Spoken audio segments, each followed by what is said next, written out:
Did you ever think you would make it? I feel I'm so close I could take sweet victory. I know this life meant for me. Adam, what's your point? The future looks bright. My handshake is better than anything I ever signed. Right here. You are a one of one? My son's right about I don't think I've ever said this before. Okay, so we got a lot of stuff going on, a lot of stories to cover. Obviously, the White House Correspondents Dinner shooting. We have so many things to cover with that, different angles. 0 to Trump being escorted out, 0 to other people being escorted out after they heard the gunshot. And this guy, this character with the stories of him, his sister calling in, telling the manifesto he wrote, and the president going and doing 60 Minutes yesterday, and the question being asked and calling her nasty. And then Jimmy Kimmel just a couple of days ago is doing a spoof White House Correspondents Dinner type of a thing, and he takes a shot at Melania, saying what Melania looks like, which was absolutely, out of line for him to make a comment like that. And for this to happen at the same hotel that Reagan got shot at, this is the third one that took place with the president. So we have to talk about that.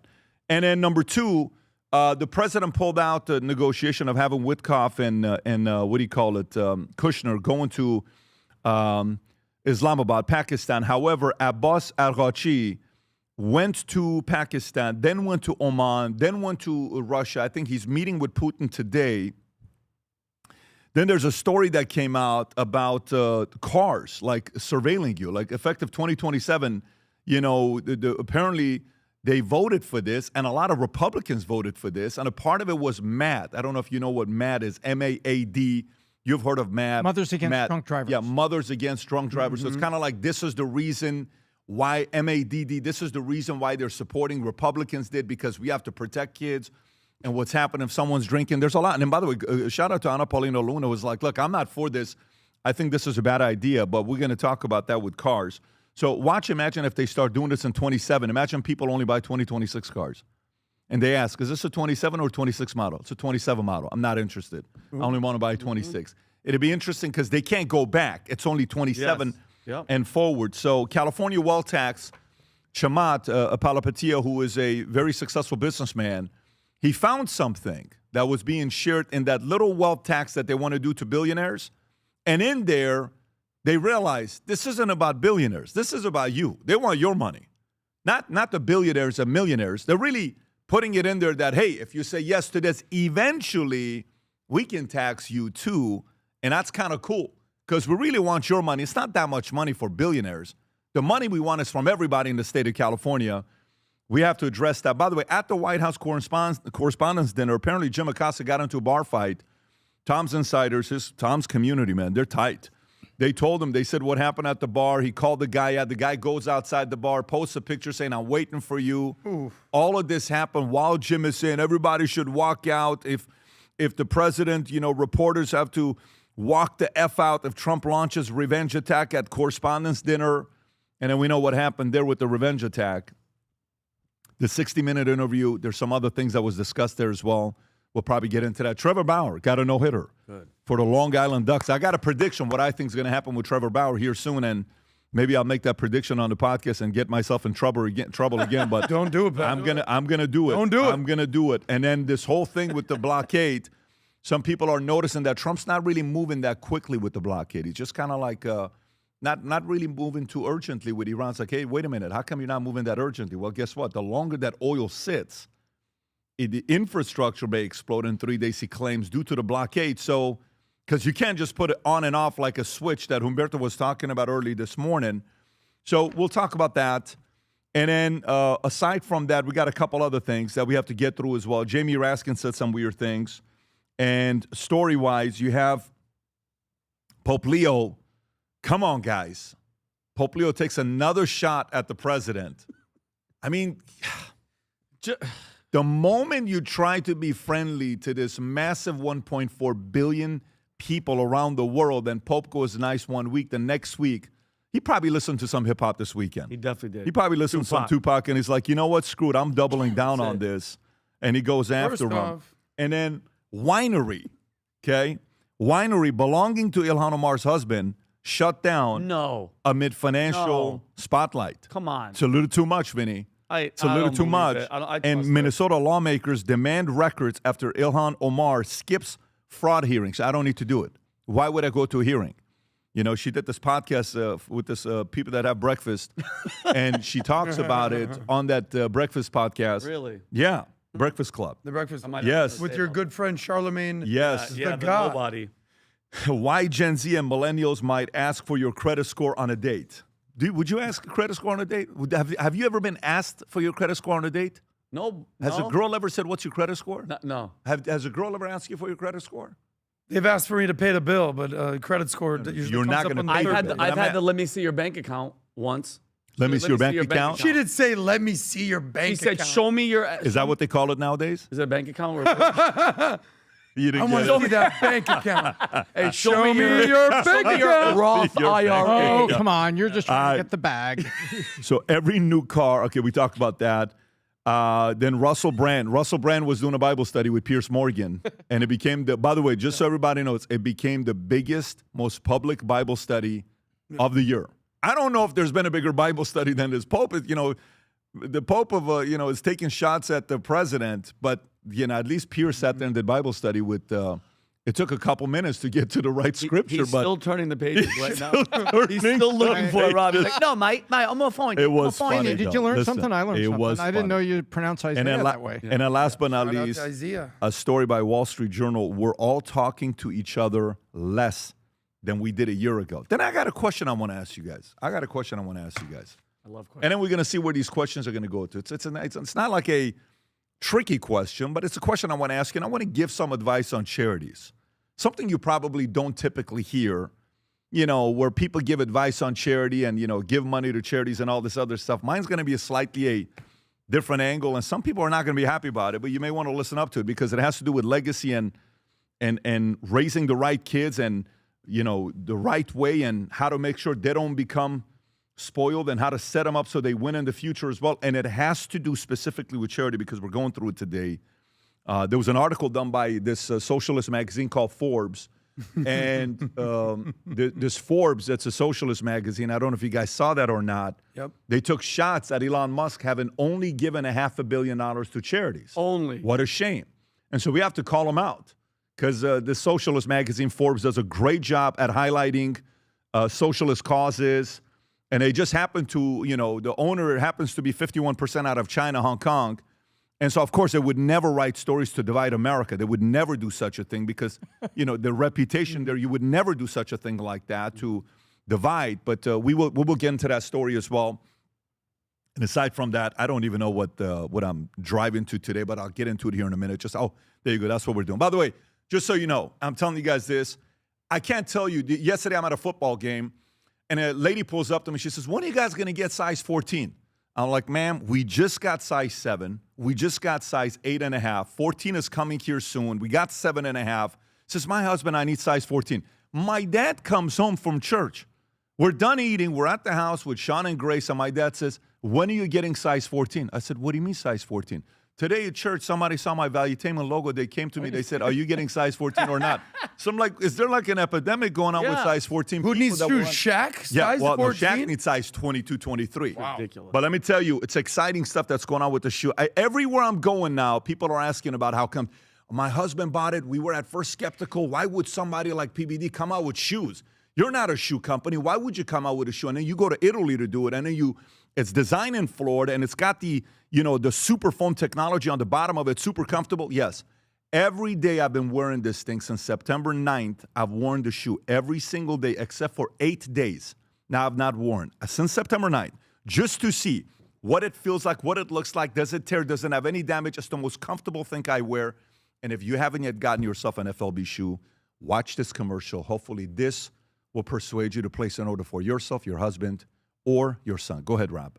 When we set out to create a shoe that blends comfort, function, and luxury, we had the choice to make it fast. We had the choice to make it cheap. We chose neither. Instead, we chose Tuscany, Italy. We chose true Italian craftsmanship, each pair touched by 50 skilled hands. We chose patience, spending 2 years perfecting every detail, and we chose the finest quality at every step. Introducing the Future Looks Bright collection. Not rushed, not disposable, not ordinary. Rather, intentional, luxurious, timeless. Go to vtmerch.com, place your order, handmade, Italy, Tuscany, super foam technology. Your husband will thank you for it, your son will, and you will if you buy it for yourself. Get it in white, black, brown, or navy blue. And new colors will be launched here in August. But for now, we have a lot of sizes. Get them before they sell out because the sizes go out quickly. Having said that, let's get right into it. White House Correspondents Dinner. Everybody's expecting to see what the president's going to be saying. All of a sudden, I'm coming out of my daddy-daughter dance. Okay, I'm with my daughter, Rob. If you want to show the picture, me and Sen, I'll go on Twitter, show the picture. Me and Sen, I did the Zoolander picture of me. We're at this place. I come out. I'm seeing a PBD podcast. I'm like, when did this happen? You're like, Pat, this just took place. I'm like, what are you talking about? So, you know, some people didn't like the hat. They said, why would you represent a hat that you're part of a community? I'm like, listen, man, I just put on a hat they gave me. I think that works. But then all of a sudden, there's a shooting. There is this, there's that. I'm like, again? Yep. Again, there's no way. So then we come home and we see, and here's what we have. And what we've learned about the shooter who was there, who wrote a manifesto that we got to get into. So I'm going to go through this here, and then, guys, I'm going to come to you. So Cole Thomas Allen. What do we know about this guy? Rob, you have the video of him running. If you have the video of him running, there's a surveillance camera showing this. Go ahead, Rob. This is the guy. He runs a 40, apparently in a 4.241. He should go to the combine. Watch this here. The Jets want how to fast. talk to him. Even the president says this guy was running. So look at him. How fast he's running. Okay. Some said they shot him. Some said he's dead. He wasn't. He did hurt his ankle. They eventually did get him. And then when the president was on stage with his wife, the first lady, this is what was taking place. They're having a conversation. The mentalist is doing not this one. Go to the other one, Rob.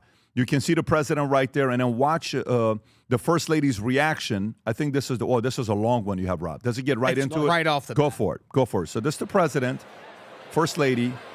He's pulling a trick. And you can tell president's very interested. And the trick is Caroline Levitt's baby's name, which I found out what the name that they look. I thought it had my name because you can see V on it. Watch this. Guess her name. Turn it. Look at Trump. He's really interested. You're going to start to see loud noise clanking. They're shooting already. They're already shooting. You just heard it. And look, they're shocked at the name. Look. I know. Oh, whoa. What's happening? J.D. Vance is out. The president's still there. Oh, wow. So it takes about 13 seconds to get in front of the president, 20 seconds to get him out. Took about 7, 8, or 10 seconds to get J.D. out. There's a lot of speculation there. Why did they get J.D. out of there before they got the president out of there? And so this is all going on. Now, here's the thing about what we know about the shooter, Thomas Allen Cole. If you want to pull up his picture, Rob. Allen, having sent a 1,052-word anti-Trump manifesto to his family roughly 10 minutes before the assault. It is the third reported attempt on the president's life after 224 assassination attempts in Pennsylvania and Florida. There were 2,600 attendees at this event. Everybody was there. And as they're going through this whole thing, Cole Allen checked into the Washington Hilton as a registered hotel guest the day before on Friday, April 24th. And he wrote, which I'll read to you the manifesto here in a minute, Rob, if you want to pull it up. That's him. Allen was confronted by security near main metal detector screening area of Washington Hilton at 8:36 p.m. He ran past the security checkpoint and fired at least one shot. CNN anchor Wolf Blitzer, who was just outside the ballroom at the time, reported being only a few feet from the gunman when the shots were fired, a very serious weapon. Allen himself sustained a knee injury while he was going through it. Initial Secret Service agents fired approximately 3 to 4 shots, and Allen fired one. He had a shotgun, a handgun, and multiple knives. His sister told investigators that Allen purchased 2 handguns and a shotgun from Cap Tactical Firearms and stored them in the family home without parents knowing about it. And so he's 31 years old, hometown Torrance. He went to Caltech University. If you know Caltech, that's not an easy school to get into. It's a very, very reputable school, Caltech. He did intern at NASA in 2014. Allen completed an internship at NASA working for artificial intelligence models for planetary mapping. He was a part-time teacher, tutor at C2 Education in Torrance. Since 2020, he was the Teacher of the Month in December of 2024. Okay. And so this is not like it's a regular guy. Independent video game developer is who he was. He gave $25 to Act Blue, the Democratic Party PAC, in October of 2024, directed towards Kamala Harris's presidential campaign. A yard sign at his family home endorsed a local judicial candidate backed by the LA County Democratic Party. He was registered to vote without party affiliation. He participated at the No Kings protest in California. And social media accounts attributed to Allen containing anti-Trump and anti-Christian rhetoric. He frequently trained at a shooting range and had undergone firearms training. His brother, residing in New London, Connecticut, contacted the New London Police Department about Allen's manifesto. However, that call came approximately 2 hours after the shooting had already occurred. The brother was the family member who alerted law enforcement. As of Monday, Allen has not cooperated with the local, in custody. He's not talking to anybody whatsoever. And as you're going through this in the manifesto, which I'll read here in a minute after getting the team's reaction, there's a bunch of other things. He's facing a minimum of 10 years in prison, up to 20 years. Caroline Levitt stated Allen sought to assassinate the president and kill as many top Trump officials as possible. He came to this place on a Amtrak from LA to Chicago and then Chicago to DC. Not a flight. So he used Amtrak while he's coming down here. So anyways, I'll pause right there before we read the manifesto and show a couple other clips because I'm going to get into that next. Tom, your thoughts on how this happened and the story of it. Well, I have two things to say. One is clever. The other is radicalized. Clever. Why did he take a train? Because you would have to check bags and declare a weapon and have it in a locked weapons box. Vinny, you and I have traveled with like a hunting gear, shotgun. You have to have it in a locked box. You check it in, you declare it, they inspect it, and then you get on the plane because obviously it's not in your carry-on. Well, he would have had to do that. So the reason he takes the train, in my opinion, and the opinion of people that have been analyzing this, he doesn't have to declare anything. He just hides it. He just puts it in his bag there, and he takes it in, takes his seat, and goes on the 72-hour train ride. And so, number one, he seems very clever. Number two, when you read the manifesto, he seems very clever. But I'm going to put all that aside, Pat. The word is radicalized. This is a guy who, by all accounts, is smart. You're not dumb to go into Caltech, and you're studying AI, and you're working with NASA, and you're working with high-end things. And now you're a teacher. And the teachers in LA, whether you're in Manhattan Beach or Hermosa Beach or, LAUSD, which is LA Unified School District, largest school district in the United States. It says these are radicalized. Kim taught at LAUSD back in the day. They are absolutely radicalized. They are anti-conservative, anti-Christian, all of that. And so it appears what takes him from being at Caltech, Pat, to riding a train with a shotgun and to writing that manifesto, the answer is radicalized. Someplace the bit flipped, and the guy was completely radicalized and decided he could do this. But you can see there's a rational side of thought. First, I want to apologize to my family, apologize to my friends. You're talking about the manifesto? The manifesto. It's well written. Well, let me read that. Let me read that first, and then, Vinny, I'm going to come to you next. That's what I think. Hello, everybody. So I may have given a lot of a surprise today. Let me start off by apologizing to everyone whom I trust. Rob, can you zoom in a little bit? I apologize to my parents for saying that I had an interview without specifying it was for Most Wanted. I apologize to my colleagues and students for saying I had a personal emergency. By the time anyone reads this, I probably most certainly do need to go to ER, but can hardly call that not a self-inflicted status. I apologize to all the people that I traveled next to, all the workers who handled my luggage, all the other non-targeted people at the hotel who I put in danger and simply by being near. I apologize to everyone who abused or murdered before this, to all those who suffered before I was able to attempt to do this, to all who may still suffer from this, regardless of my success or failure. I don't expect forgiveness, but if I could have seen any other way to get this close, I would have taken it. Again, my sincere apologies. On to why I did this. I'm a U.S. citizen.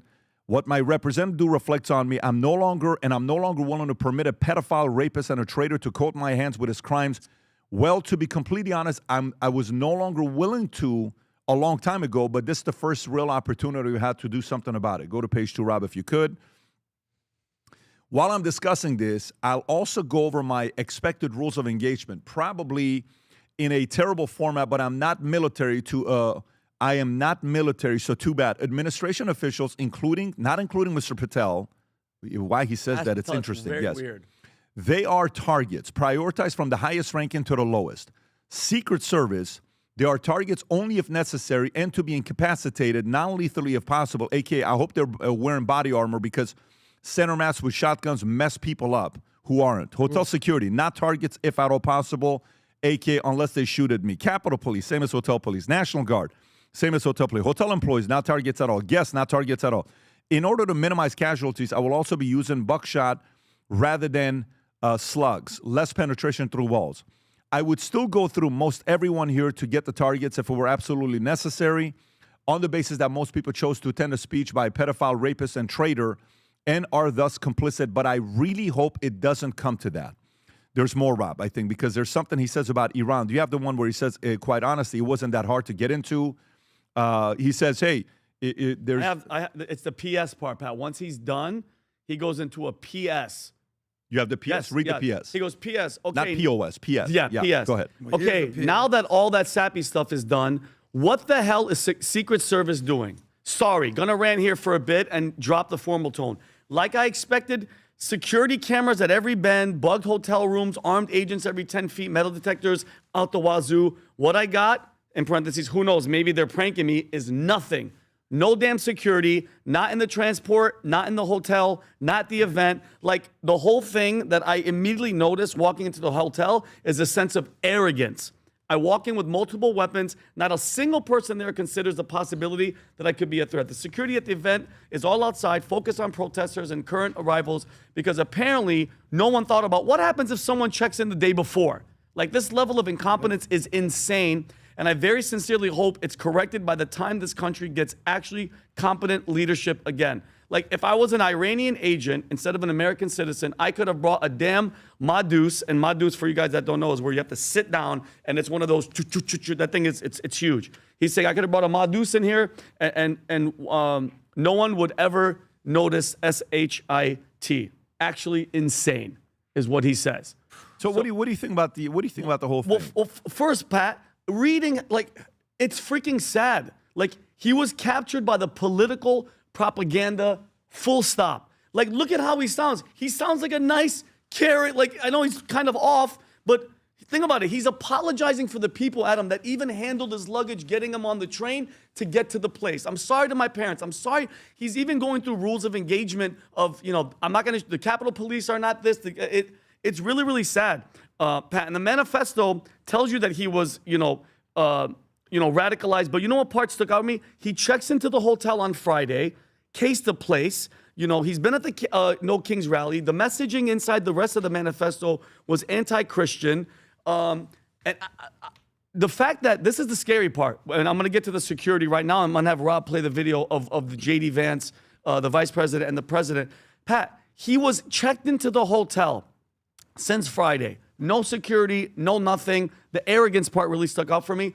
Can you imagine, just remember the shooting in Las Vegas? How much arsenal, Rob, did that guy bring upstairs? It was insane at the MGM. Was it the MGM shooting, Tom? Yes. Okay, Rob, MGM. Think about this, ladies and gentlemen. If he kept doing multiple trips and kept bringing up explosives, he could have blown up that entire freaking building if he wanted to and taken out the vice president, the president, all of our leadership all in one spot. And I think it's actually ridiculous that they let him get to that. And I want to point out this failure by Secret Service. This is my opinion. I know Trump always praises them. There's a shooting, and a lot of people were trying to come at me online like, what do you mean? They weren't even close. If the president is sitting there and we could hear pop, pop, pop, pop, gunshots, he was close enough, okay? If he had an explosive, he's close enough. Rob, can you please show this video? I want everybody to know, as a security protocol, and I talked to Dan about this too, somebody is an active shooter, okay? Your number one goal, the number one president should be the guy that you get out first and foremost. Play this video. Secret Service grabs J.D. Vance, is gone. And watch this. He's off the stage. The president is sitting there. 3 1,000, 4 1,000, 5 1,000. Still staying on stage. Still a target. And now they just slowly get the president off stage. He was up there for like 30 seconds. And fully hard-armed, meaning with the armor yeah, and the helmets and for everything. sure. 5 to 7 seconds after Vance is off, you have the hard-armored guy, which are supposed to put themselves on the vectors 100%. so they protect. Tom, there's been a shooting. You hear shooting, I'm diving on the president and getting him out. J.D. Vance got the treatment that the commander-in-chief should have gotten. Totally unacceptable. And you're hearing from the shooter himself that he was amazed. He thought he was getting pranked because there was no security because the president wasn't there yet. And again, I'm going to say the word arrogance. Arrogance. You're just, what are we doing? As if you haven't learned the first time and the second time. And I'm not going down any crazy rabbit hole or anything. There was one interesting, we'll get into Obama's statement at the end, but there was an interesting tweet. I sent to Rob this. The one thing that kind of made me bug out, I'm pretty sure you guys all saw it, there was a tweet by a guy named Henry Martinez in 2023, I believe. Pat, the only message this guy has ever put on his, look how many views it got, was Cole Allen, and that's his only tweet. And it's a frog in a tuxedo with a champagne glass. People have been going crazy dissecting What it. does that It's mean so exactly? well, I don't know, Adam. In 2023, this guy, the one tweet he's ever Go a little bit lower, Rob. is that Henry, the FBI would like to speak with you. What in the world? like how do you is that This random? Cole Allen had a picture of himself on Instagram. Okay, so that's a different one. That's the what- yeah. AI one that Yeah, people that's were AI. talking about. Keep going. You were in a time machine instead of keep going a little bit lower. Okay, How, that's like, pretty wild. That's to have totally something random. like that. And then can I mention Barack Obama, Yeah, of Pat, which course. pissed me off the most, Rob? If you could please do that. And before I get into this, let's not the fact that he said pedophile, rapist, traitor. Where is he getting that rhetoric from? Where is he getting that from? Who have we heard for the past 4 years on mainstream media, from Tim to every single body, brainwashing the American public of these things? Traitor, Hitler, boom. Call And it what it is, gaslighting. It's mainstream media gaslighting the American people. 1,000%. And guess who? Captain Gaslighter is Barack Hussein Obama, who said, although we don't yet have the detail, this is well after the shooting and the manifesto came out, although we don't yet have the details about the motives behind last night's shooting at the White House Correspondents Dinner. I want everybody to understand this. Barack Obama is the most divisive president, ex-president in the history of this country. Him saying we don't know the motive isn't about facts. It's about slowing people down from reacting to what already looks completely obvious, all right? He's trying to plant doubt where people already feel clear, so they hesitate instead of judging the actual situation. So it gives his side cover. All right, people don't want to face what happened. Now they have an excuse to avoid it, and he's the one doing it, Tom. I love that you said gaslighting. It's him. It shifts the fight. Instead of focusing on what happened, now people are going to waste time arguing over is it clear, Pat? Did he talk about that? We just read what he said. Pedophile, rapist, traitor. We know his motive, okay? And then Obama likes to flip the script. Anyone who calls it out is going to get labeled an extreme or partisan. So bottom line, it's not confusion. What he's doing, Obama, is control. It's about buying time, protecting the narrative, and turning reality into an argument instead of something that people could just recognize. I actually feel bad for this guy, Pat. This guy was radicalized by a machine, political propaganda machine that made him literally go there to try to kill the president of the United States and anybody that got in his way. Adam. Yeah. I don't know about you guys, but I'm getting this feeling that they really want to kill Trump. So how much more evidence do we need that people are dedicating their entire lives and willing to die in order to kill Trump? And we can have a whole conversation of how they got to this point, AKA the left. I would say that the left has a violence problem at this point that needs to be addressed. Charlie Kirk, Steve Scalise. How many times did Trump try the assassination? This is the third Butler, time. Florida, that we know about. You know, this room, which I've been into, we can discuss that in a second. This might be one of the most important rooms in the world, certainly in America. Why? Was this not, PBD, the room that they tried to assassinate Ronald Reagan? Outside. Yep, same 1981? outside. Yep. This was also the room, if you recall, in 2011, where Obama gave the speech about the Donald that basically motivated Trump to run for president. And the other comedian, what was the other comedian that said This is the president is sitting there, and Yeah. he just keeps taking shots at the president. Not Stephen Colbert, the late Seth Meyers? Seth Meyers. Yeah, Seth you're Meyers. right. Yes. So, needless to say, now there was a performer, Oz Perlman, the mentalist. This isn't a good look for you, buddy. How'd you not see this one coming? You're a mentalist. So, this room changed everything. This is the room that basically motivated Trump to run. And this is the room that now a psychopath shooter who wrote a manifesto tries to break in and try to kill the president. At what point is Secret Service and are the feds going to say, guys, what are we doing? How does this continually keep happening? We need to clean this thing up. Because I'll revisit what I said at the beginning, guys. They're trying to kill Trump. You know how you always hear, protect this man at all costs. Could be some internet comedian. Protect this man at all costs. Trump is the most important man in the world, the most consequential man in the world, making the world's most consequential decisions. This is the first White House Correspondents Dinner that he shows up to as a sitting president, and this is what happens. And by the way, whether it's balls or whether it's just lack of care, Trump wants to do the event again in the next 30 days. Let's make sure that our Secret Service and our security is up to par. Yeah. Can I also say one more story about the White House Correspondents' security? I went to this event in 2017. I told the story about where I met Eric Swalwell at the bar. Here's some pictures while I was there. So the funniest thing about this event and me getting in, you want to know what? I didn't have a ticket. I wasn't invited. One of these ladies here said, yeah, come, you can come, just join me here. I said, how do I get in? They go, we'll figure it out. I got in without a ticket. I got to the red carpet. But this is 2017, 3 years before we start the podcast. Look, I've been fortunate enough to go to the White House now multiple times, to Mar-a-Lago. We know that Trump Doral, we just did a massive event there, which they announced they're doing the G20 at. It's easier to get in the White House Correspondents' Dinner than it is to get to a sporting event or a concert. How's that possible? Reagan was shot there. This is continually a scene of the crime. So now, if you want to take out the president, you know, now this is probably the easiest room to get into. But you ready for this? Do better, dude? please. Well, hold on. And then, Adam, crap hits the fan. The vice president is grabbed and thrown off the stage, and the president's still, they're all looking around with Captain Magic Boy. They're like, hey, what's happening? Yeah. Get the president off the stage. Well, Trump addressed this in his 60 Minutes interview. Did you hear that?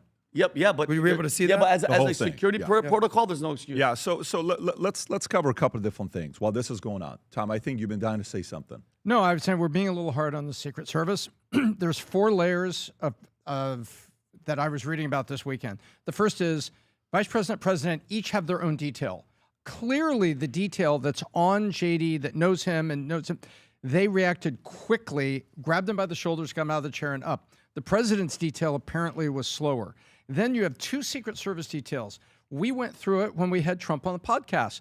An incredible group of people that showed up. Remember this, Pat? And they do what's called the advance. And they sweep and they do all this advance work and everything. The question is, how do they advance? How does a guy get a gun into a hotel room at the very hotel? That's on the advance side. But then there's perimeter day of. And apparently that was a metal detector and that he ran through that perimeter checkpoint. Guys, can I just say something? Listen, there's 2 things. One, Secret Service, you can find a million ways to do your best to get better. But you're dealing with a client that's very public. You're dealing with a client that is not very, like if you look at JD's natural reaction was flight. Just play it. If you just look at it, like to him, he was alert. The president is having a conversation Sitting with on the right here. Yeah, to the right. If you can just put the arrow on it, he's about to get up. You see how you back up like you want to get up? And then they got him. Let's go. And boom. Yep. He's out, right? So the president, that guy's standing in front of him. Yes, he stood in front of him. He's still having the conversation. And they finally come up, and they're in the front. And then he leaves. He says, get down. He gets down, and then they get him out, right? And that lady in that dress that you saw, she's the president of the White House Correspondents Association. The Asian lady? The Asian lady is Jiang, I believe is her name. In the light colored dress. In the light colored dress. So she's the president. So if you go look up who is responsible for the White House Correspondents' Dinner, they asked Scott Besson. So Scott, how do you manage the finances for an event like this? He says, I don't. This is not something the White House does. It's not our job. Somebody else does it. So it's its own thing that the media runs. She is you know who was the previous president of the White House Correspondents Association? Oh. Can you type in the previous? His name was Eugene Daniels. Do you remember Eugene Daniels? You should know who Eugene Daniels is. This is Eugene Daniels. You've seen him on MSN many, many times. Are you serious? course. That was the previous president of the White House Correspondents. Right there. He served as the president of White House Correspondents Association. The new one, click on that, Rob. If you just click on White House Correspondents Association on his profile, it'll go to it. The new one is right there, Wijai Jiang. This is her. And this is who was sitting to the left of the president, to his left, to our left, if you're looking at the stage. That's her. She is. So the security responsibility falls a little bit on the president who was putting this event together. 2, it falls on Secret Service protecting the president on the outside. 3, it falls on the hotel. But the hotel's like, what do you want me to do? You guys put events together here. Yeah. We do hotels here all the time. Like I remember one time, we went and looked at that same exact hotel. We were going to do SLS at this hotel. Right at this hotel, it was dated. It's actually a very dated hotel. Yeah. It's not a nice hotel. Not nice. It's not nice at all. It's dated. And so we said, no, we're not going to go to this hotel. And at the end of the tour, they're like, by the way, this is where the president, Ronald Reagan, got shot. I'm like, that's awesome. Not a selling point, And right here, if you look. Yeah. So anyways, we looked at that as we're going through it. So to me, I think a few things that I like. Let me tell you what I liked. And this is the stuff I am attracted to. 1, I love that the president was poised. I love that Stelter said when he was in there, the guy that came and checked on him was the president of FCC. Okay, is this it, Rob? Yep. This is what I love. Play this. Brendan Carr? Who checked on me inside the ballroom was Brendan Carr, who is the Trump FCC chairman. And some of you might know I've been rather critical of some of Carr's actions This in the is last what's year. beautiful. But we were talking a couple of times right afterward, and that's the point, Scott, right? Is that this was, for everybody in the room. Pause it right there. The president said everybody was getting along. He said the people that have said some foul things about me, we were talking. It was united. The energy was good. We were feeling good about it. Things were going great. So whoever was in there, it was like one of those things where, by the way, even the 60 Minutes lady that interviewed him, I watched the whole thing. I didn't watch the 13-minute clip that they put on, or I didn't watch a clip. I watched a 43-minute clip of the whole thing. And I have my own assessment. If you want to play the nasty clip that the president wasn't too happy about, I'll tell you how I felt the interview went. If you want to play this. Nora O'Donnell, I believe, right?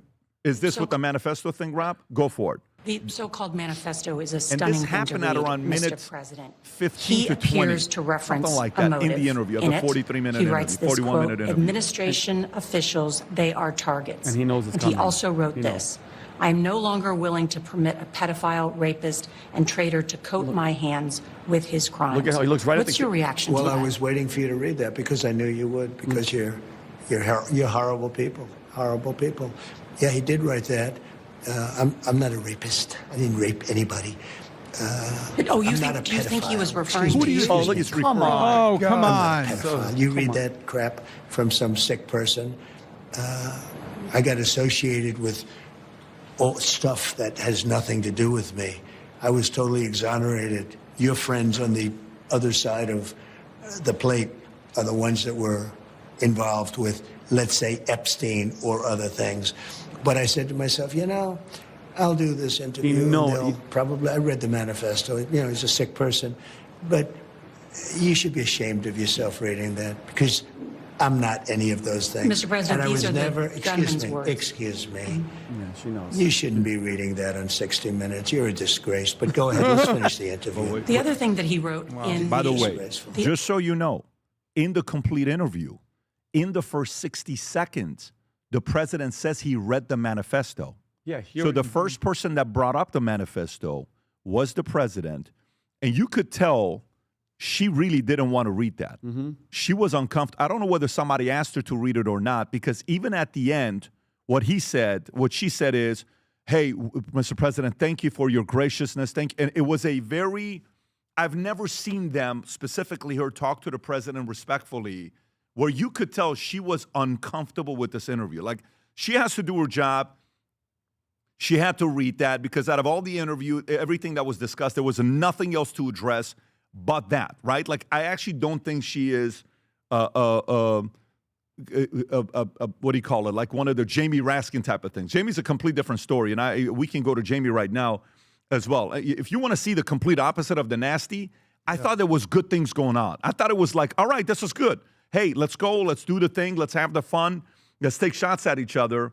But the two things that I couldn't stand, and one of them is like above it all, and I want to play another clip that nobody is paying attention to, that I think is the most important message that was given by Van Jones. Him and I were exchanging messages last night, is the following. I'll show you. But go to Jimmy Kimmel first.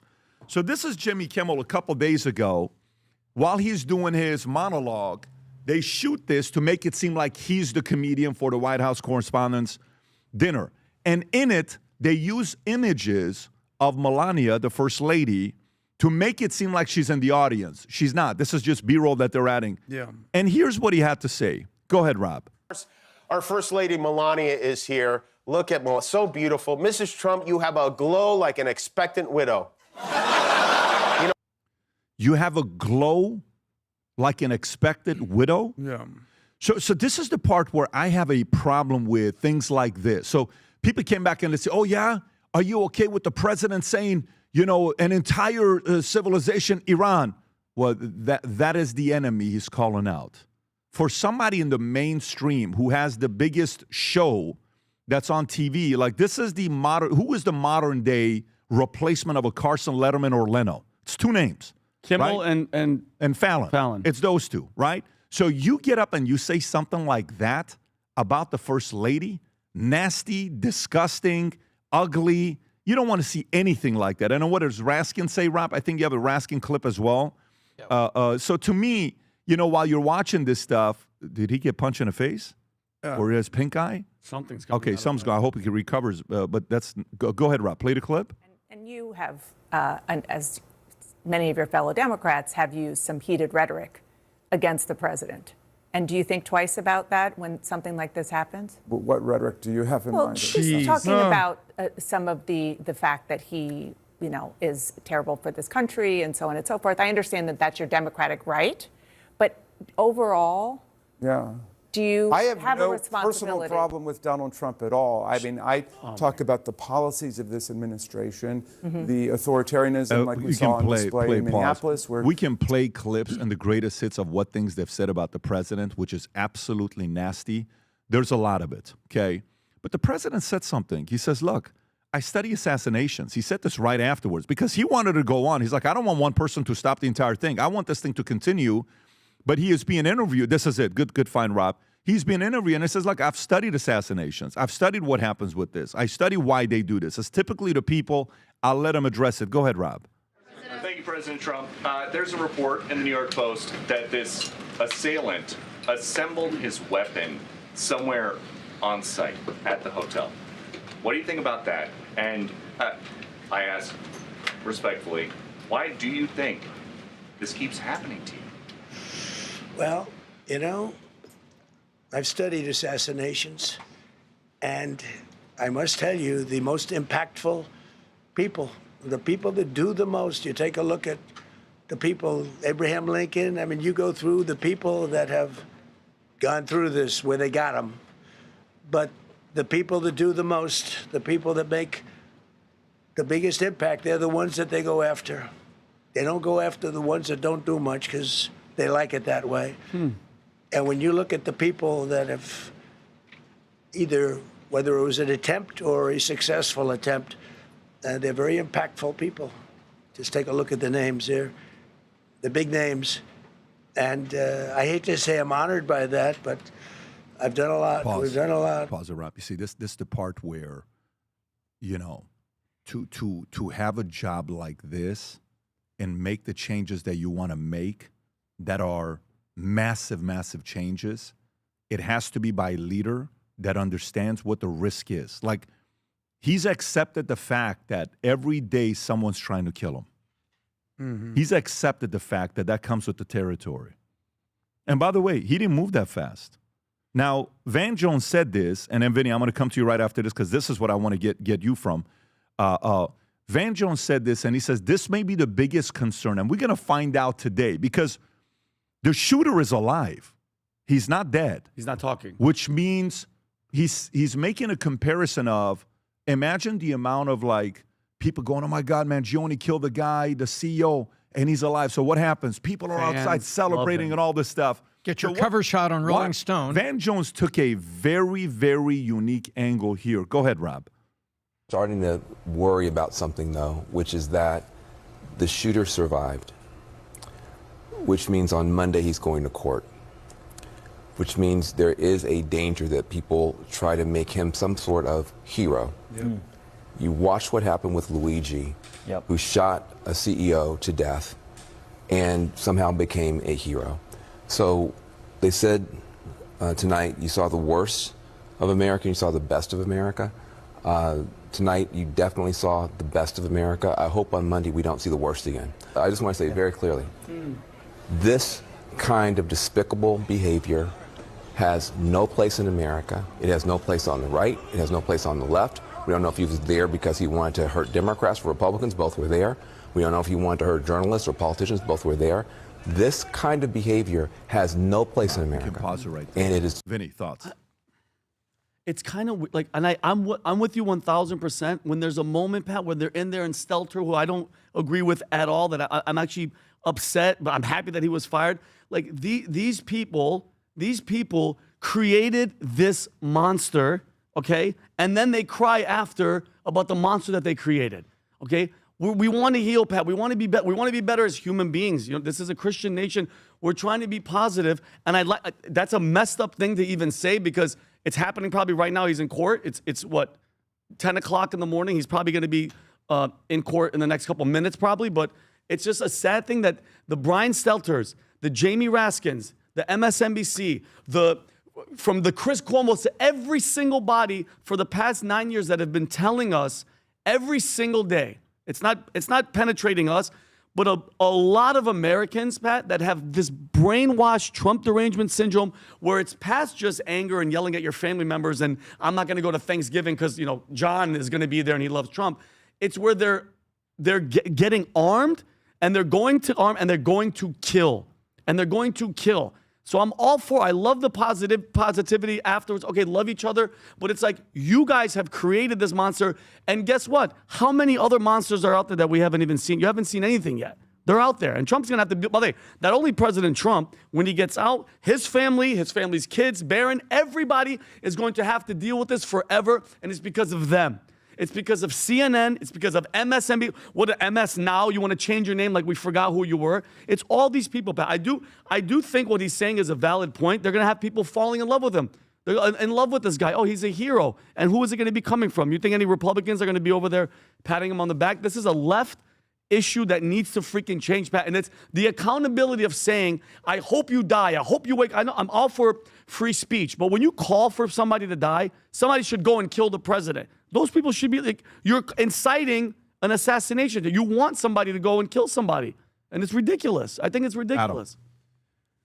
Adam. Look, in their minds, Trump is the enemy. So, you know, you said a second ago about, you know, what Trump said about killing a civilization, which obviously was hyperbolic and not true, but they're the enemy. I truly believe that there's a massive faction on the left and somehow on the right now that doesn't view China as the enemy, that doesn't view Russia as the enemy, or even Iran as the enemy. There's a singular enemy, and his name is Donald Trump. Imagine that. You're an American, you're a citizen of the country, and your number one enemy is Donald Trump. I don't think we can understate this even more. How do I have so much conviction? How do I know that this to be true? Because TDS is a real thing, and I had it. Have you ever had TDS? Never. You ever had that, Pat? No. You ever had that? For 4 years during his first term, when I watched MSNBC and Morning Joe and CNN, I watched a whole onslaught of news. I was like, this guy's a Russian asset and he's trying to ruin the country and he can be bought and paid, all that. Thank God I've snapped out of it. Do you know anyone else who despised Trump and now absolutely admires him? No, but can I ask you one question? Me, hold on, but let me just finish this. So I don't forget. It's something that needs to be studied and cannot just be dismissed. Why? These people view Trump as the enemy. And here's what happens. Let's use Jimmy Kimmel as an example. Not only is he condoning killing the president, making a joke out of it, saying, Melania, you have the glow of a beautiful widow, they're promoting it. They're putting it on TV saying, guys, they're inserting the laugh track and saying, this is hilarious, guys. And don't tell me that a large percentage of the country would not celebrate if Trump got shot. Because I'll give you Exhibit A, Charlie Kirk, while they're dancing on his grave. Or I'll give you Exhibit B, how many people, they wish they got him in the ear. I wish they would have got him. So don't tell me there's a huge population in this country that wouldn't be gleeful if Trump got shot. Yeah. And that to me is disgusting. Can I ask him one question? And do you remember, and do this really fast, I know he wants Tom to say his piece. What's the moment? Do you remember the moment? Because you went from, I hate him, Russia, everything. What was the moment? Do you remember the moment where you went, oh my God, what the hell? Like there had to be a moment where you switched. What was it? Number one, I never hated Trump. I don't use that word. Pat knows. I don't like the things. But I think COVID I think everybody had to wake up during COVID. Everybody. We had to realize, is this true? Do we need to wear a mask? Do we need to get a jab? What's going on? Who do we trust? Who do we not trust? And then it all just unraveled. And then there was no singular moment. But if you just look at what was going on during the Biden administration, what did he do that you could say, that's my guy? Vinny, I will tell you from the outside, okay? Because Adam's not the only guy. You know, he wants to think he's the only guy. Millions. On this podcast. On this podcast, fine. But millions. Rob was a guy. You know, and Rob doesn't say it. Rob didn't come here be in full agreement with me politically. Are you kidding me? No. A lot of people, as you're going through it, you know, and by the way, I remember also there were some guys that had left him that had gone to DeSantis. They're like, DeSantis is the guy, which, by the way, the market's going to be very confused with me because do not be surprised if in 2028, I'm, you know, a guy that wants to see DeSantis make the next move. And I got a couple guys. I actually think I just didn't want DeSantis in 24. But you know what it is? Here's a part that I want everybody to be thinking about. You know, my dad would say something. He says, Pat, when you were going through trouble and a lot of people had written you off and you would act like you were not listening to me, I knew you were listening. I knew you were still listening. And as a father, I would pray every night that my son, my only son, would figure out to do something with his life. And I knew what I wasn't going to do is stop talking to you and stop giving you what I thought you needed to do. Whether it was life is getting late, it's getting late, do something with your life. Stop, because I was in a club 6 days a week. I was just partying and not doing anything useful with my life. It was just bodybuilding, girls, and, you know, partying, and that was it. And it's like, hey, get your act together. And I'm like, I don't want to hear it. I don't want to hear it. You know, you can't tell me anything. And then all of a sudden it happens, right? So I don't think it's a one-day thing. I don't think it's a one-day thing. I think it is like gradually, eventually, it lands. By the way, this is good and bad. I mean, I have a question to ask you that's going to be a bigger question to ask that I want you, and I want the audience to process this, and I know what we're going to get already with this. I'm very comfortable. The other day, I've been trying to get all of these people that are making the claims, the biggest names, get the biggest names that are criticized to taking money from Qatar or Pakistan or China or Israel or anybody. I am willing to do a full-on audit on me and my wife's finances. I publicly called out the biggest players to get this out there. Call me. I called it out. Because what upsets me the most is the following. What upsets me the most is the following. Is the fact that people who are not fully in it, they will... propaganda works, Vinny. It's a very beautiful thing. Mm-hmm. Nasty, but it works. And so to me, I got a question for the three of you guys. Say you have $1 billion to use for propaganda, okay? You have $1 billion to use for propaganda. And Vinny, I'm going to come to you first, then Tom, I'm going to come to you, and then I'll come to you as well. $1 billion of using propaganda. And by the way, Rob, run this poll. And Humberto, I want you to text me which one you're going to choose, okay? You have $1 billion to buy any one of these three communities. Which one do you buy? You ready? Go for it. Do you buy Congress, politicians? Do you buy podcasters, influencers, okay? Or do you buy the youth? Rank it from 1, 2, 3. You have $1 billion. Which of those three do you want to buy? So Congress would be what? You're able to change policies to protect for your nation, to protect for you. The youth is long-term, my God, right? And then you have what? The next one is what? Podcasters, influencers, streamers, right? My God, let me get the kids. Let me get the streamers. You have $1 billion. You're another country. Where do you put your money?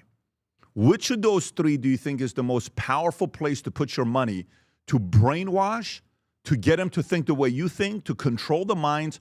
Where do you put your money? Rank it 1, 2, 3. Rob, have you already posted the poll? Yep. Okay, go ahead. $1 billion? You have $1 billion to buy of propaganda to push your agenda. Which of those three Number do you one buy? would be the youth. I put the majority of my money into the youth to get them early, change the mindset. But I see it with my own eyes, and it's insane because I see the machine speaking out of their mouth. It's that they're not coming up with these ideas on their own. Number one.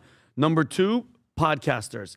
Every single day listening to these people, follow streamers, like the amount of people, because nobody's following Congress. People are following podcasters. And once you have an audience that's watching millions and millions, and you have, 5 to 10 million subscribers, and they're listening every single day. And by the way, they're not fact checking you. You become their fact. It's whatever this person's saying. So I'd go number one, youth. Number two, podcaster. Number three, Congress. Because, yeah, they're doing the laws, Pat, but they're not moving the needle. So for you, it's youth, podcasters, Congress. Tom. First, I'm going to go podcasters and media, because with podcasters and media, I pick the right podcasters. I get the youth. The youth is number two, and number three is Congress. Because if I get the podcast and media, when I say Congress, I mean politicians. Then politicians is number three. I get politicians. If I get number one, all right, podcast media now, and I'll tell you why. The late P.G. O'Rourke wrote a fantastic essay about 25 years ago, and it was called "The Three Branches of Government: Money, Television, and Bullshit." And that's, sorry to say that, but that's what he called it. And he pointed out that with the money, you now get everything you want on television. And with television, you then get the BS, which is the propaganda. Perfect. I think it was as real when he wrote it as it is today. Adam, that's my three. Beautiful. I'll rank them 1, 2, 3. Number one would be youth. Number two would be the podcasters. And number three would be Congress. If I had to allocate $1 billion of resources, Congress would get zero.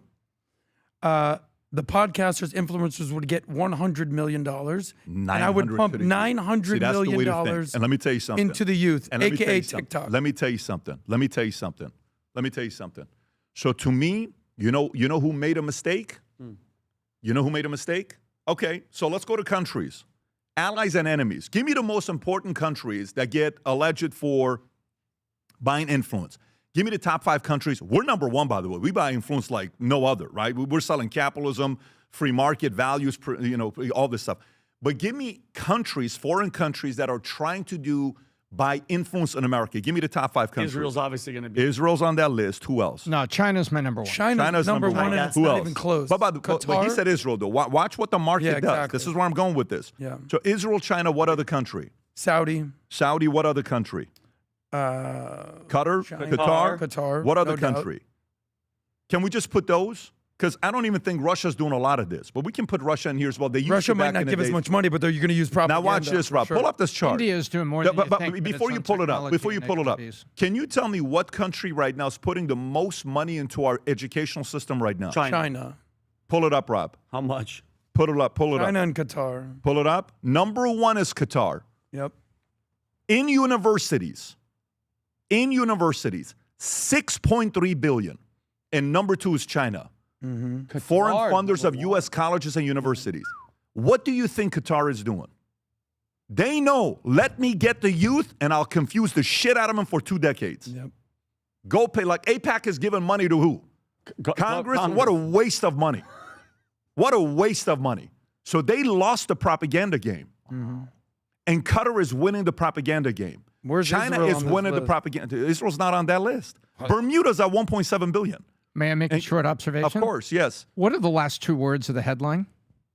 All time. Qatar, all time, which means that the bulk of that just happened now. Yeah, exactly. And China's been doing this for all time? So do you know what this means to me? Let me tell you what this means to me. Am I wrong? No, you're absolutely what right. this means to me, you know what Lenin said many years ago? Here's what Lenin said many years ago. Lenin said this many, many years ago, okay? Many, many years ago. He says, give me control of a nation's music, and I care not who makes the laws. Yeah. Give me control of a nation's music, and I care not who makes its laws. What is he saying? Who listens to the music? The culture, the youth, people. the culture. Of music come through you. So Qataris are sitting there saying, hey, let me go get the youth at these universities. Let me go win them over. Let's give $6.3 billion to the U.S. universities, and we'll get a hold of all these kids. And guess what these kids do? Who uses most social media, youth or older people? Youth. And what are they going to do on streamers, gaming, all that stuff? And then you see some of these guys right now are like, I hope their capitalist blood, don't say the name, the capitalist blood is all over the da-da-da-da-da. Yeah. And who's listening to them? Streamers. All the young. Of course. So the part you have to respect the enemy is good for, on the enemy side. Look what they did. They sat there in a meeting and they said, forget about the politicians. Those guys are idiots giving money to Congress. They don't do shit. Let's go buy the youth. Put the money in the youth. Let's go get the universities. Qatar followed China's lead. And what happens now to these universities? So imagine you're head of a university. And so you're on the university. And I'm Qatar. And I just gave you $150 million. What phone call are you picking up? Hey, what influence? Are you more loyal to America or the guy that's giving you $150 million? The guy that gave me $100. If I'm that guy, the guy the money. That is the part. So when everybody's saying, oh, $7,000 or this or that and all that, even there was an influencer that said, look at all these MAGA influencers that they all retweeted immediately and said, this is why we need the ballroom. The ballroom. Which probably I don't even care about the ballroom. Like you do it or you don't do the ballroom. I don't even know what the budget for that is. Who cares? I never once have commented on it. It's not a top 50 issue for me when it comes down to the ballroom. You've never heard me talk about the ballroom. Although we're building an amphitheater ourselves here. We're building a kitchen. We're building a meeting room, and we're building a facility, 10-story facility that's going to have a penthouse conference center. Why? Because we keep going to hotels. I want to do the meetings here. It's a lot easier, secure. We built the wall. A lot of people have been texting me over the weekend saying, I just finally saw the gate. It looks like a Jurassic Park gate that we got outside. I don't know if you saw coming in today. Did you see how it was? I saw a T-Rex too. Yeah. You almost didn't let me in. Yeah. There was that was intentional. But there's a part of it is that you have to pay attention to where they're giving their money to. The same way you invest in equities, real estate, crypto, Bitcoin, governments, countries, ideologies, they don't care about that stuff. They're buying ears. They're buying ears, and the best way to do it is get the youth because you have them for 2 decades if you get them. It's a 20-year run rate. They'll come out of it in 20 years. Right. Why? Why will it come out of it in 20 years? Because what's probably going to happen between 18 and 38? What's probably going to happen grow up, between 18 and 38? You're going to have a family, you're going to have kids, you're going to get a job, you're going to pay taxes, you're going to do all that stuff. You're going to do all of that stuff. Then what do? What the F am I doing? Yeah, of course. Why am I a feminist? Why do I hate America? Well, these conservative ideas are better ideas. Get them early, put the hate and rage, and America's not the greatest country. It sucks, and then slowly it tips. Slowly. And so I call our audience the smartest audience out there. If you watch it because you agree or disagree or whatever you are, I think you're the smartest audience out there that we have, and we're going to keep talking about this kind of stuff. But I'm just telling you right now, guys, be very, very intentionally careful of the propaganda machine that is taking place from our enemies. They want to see a massive division in America. Massive. This guy goes to Caltech, smart guy, comes out, you hate America? You want to kill this guy? Look at the power of propaganda.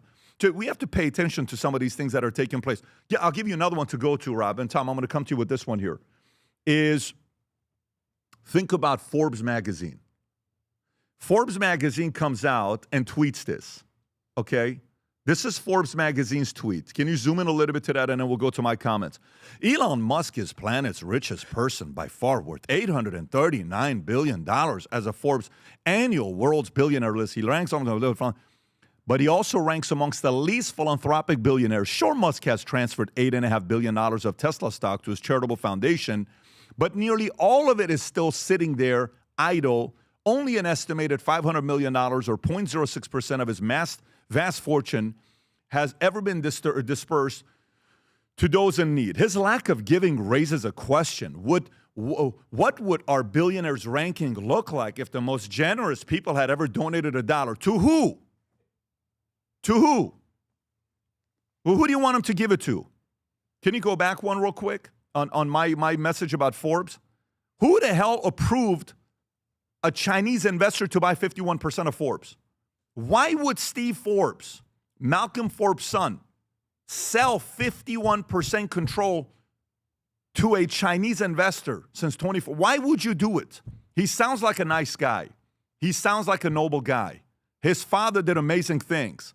If you type in capitalist tool, this guy had a private jet, covers a capitalist tool.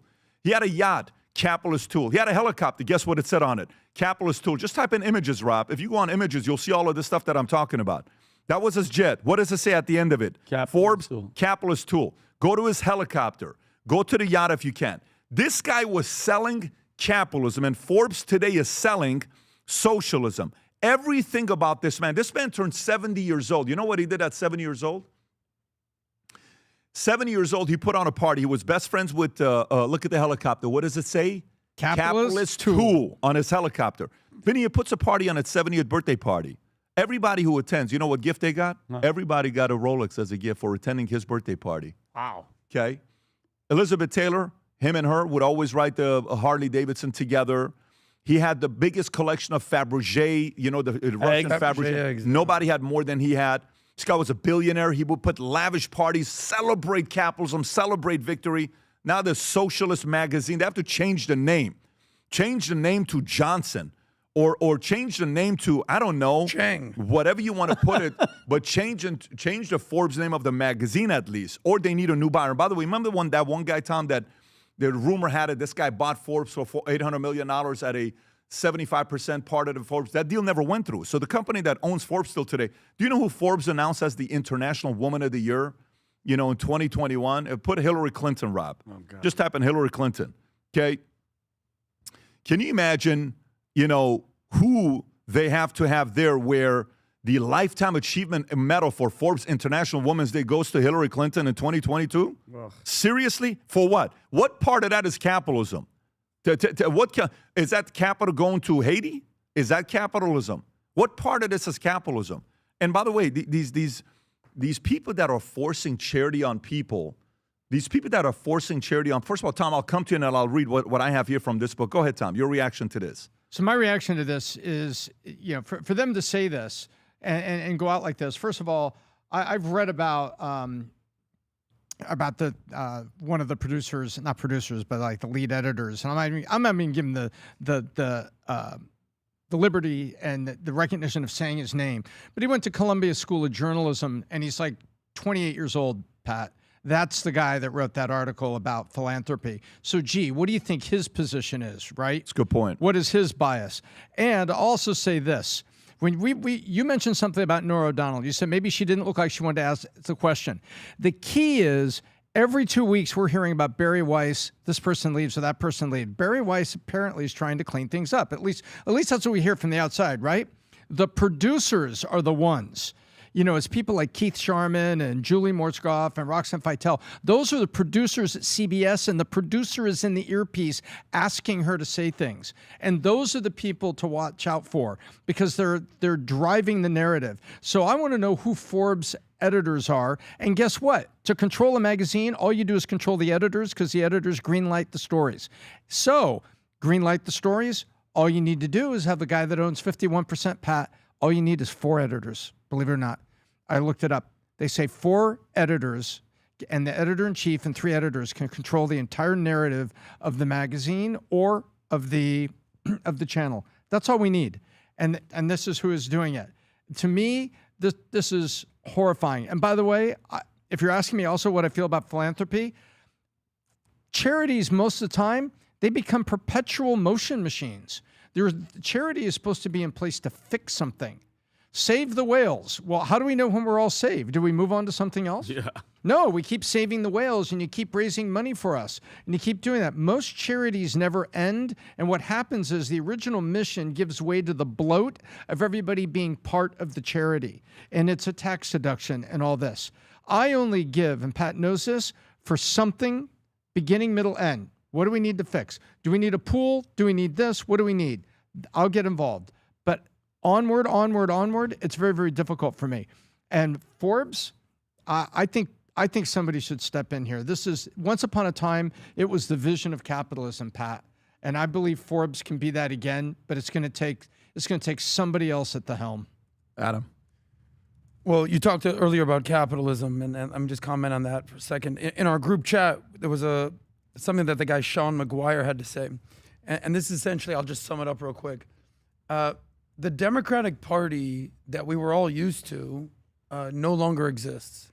And he basically says that the DNC has now been replaced by a coup with the DSA, the Democratic Socialists of America. And I've said this before on the podcast. Do you remember a time where socialists would openly, proudly say, vote for me, the socialist candidate? It used to be a communist, I'm a socialist, let's keep it a secret. And then what happens is this, over time, you talked about paying and getting hijacked. Words have meaning. You're saying words have power. Words can change things. You know what bad words are now? Capitalism is a bad word. Trump is a bad word. Israel is a bad word. America has become a bad word. Patriotism is a bad word. But you know what good words are? Communism, socialism, trans, free Palestine. All the things that were bad 20 years ago are now good in the Democratic Party, the DSA, and all the bad things, all the good things are now bad. Things have flipped. Who has changed more over the last 20 years? Republican Party, conservatives, or Democrats, liberals? To me, it's not even close. Republicans have maybe moved further to the right, more patriotic. The left has gone full progressive, and they're all socialists and communists. So you have Trump on one side, then you have Ilhan Omar and Mamdani on the other side. Those two weren't even born in America. There's the problem. Let me read this to you. So in 1935, you know who was the richest man in the world? Rockefeller. Well, you know who number 2 was? Henry Ford II. You know what Henry Ford II wanted to do? Entertain charity. Let me tell you what he ends up regretting, okay? What he ends up regretting. Why I no longer believe in this whole concept of when I die, I'm going to die with zero and leave it all for charity. Mm-hmm. The dumbest idea in the world, after I read this to you, the dumbest idea in the world. Give to charity today if you trust the person that's running it.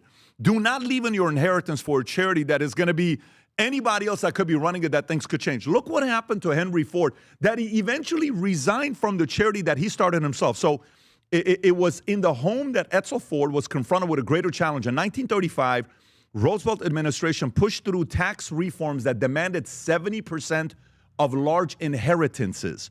When his father died, Edsel realized the family would be forced to liquidate their stock and lose control of the company, which bore their name. So Henry Ford, despite his reputation as where he stood with charities, historian William Greenleaf estimated that Elder Ford donated $37.6 million to charity during his lifetime.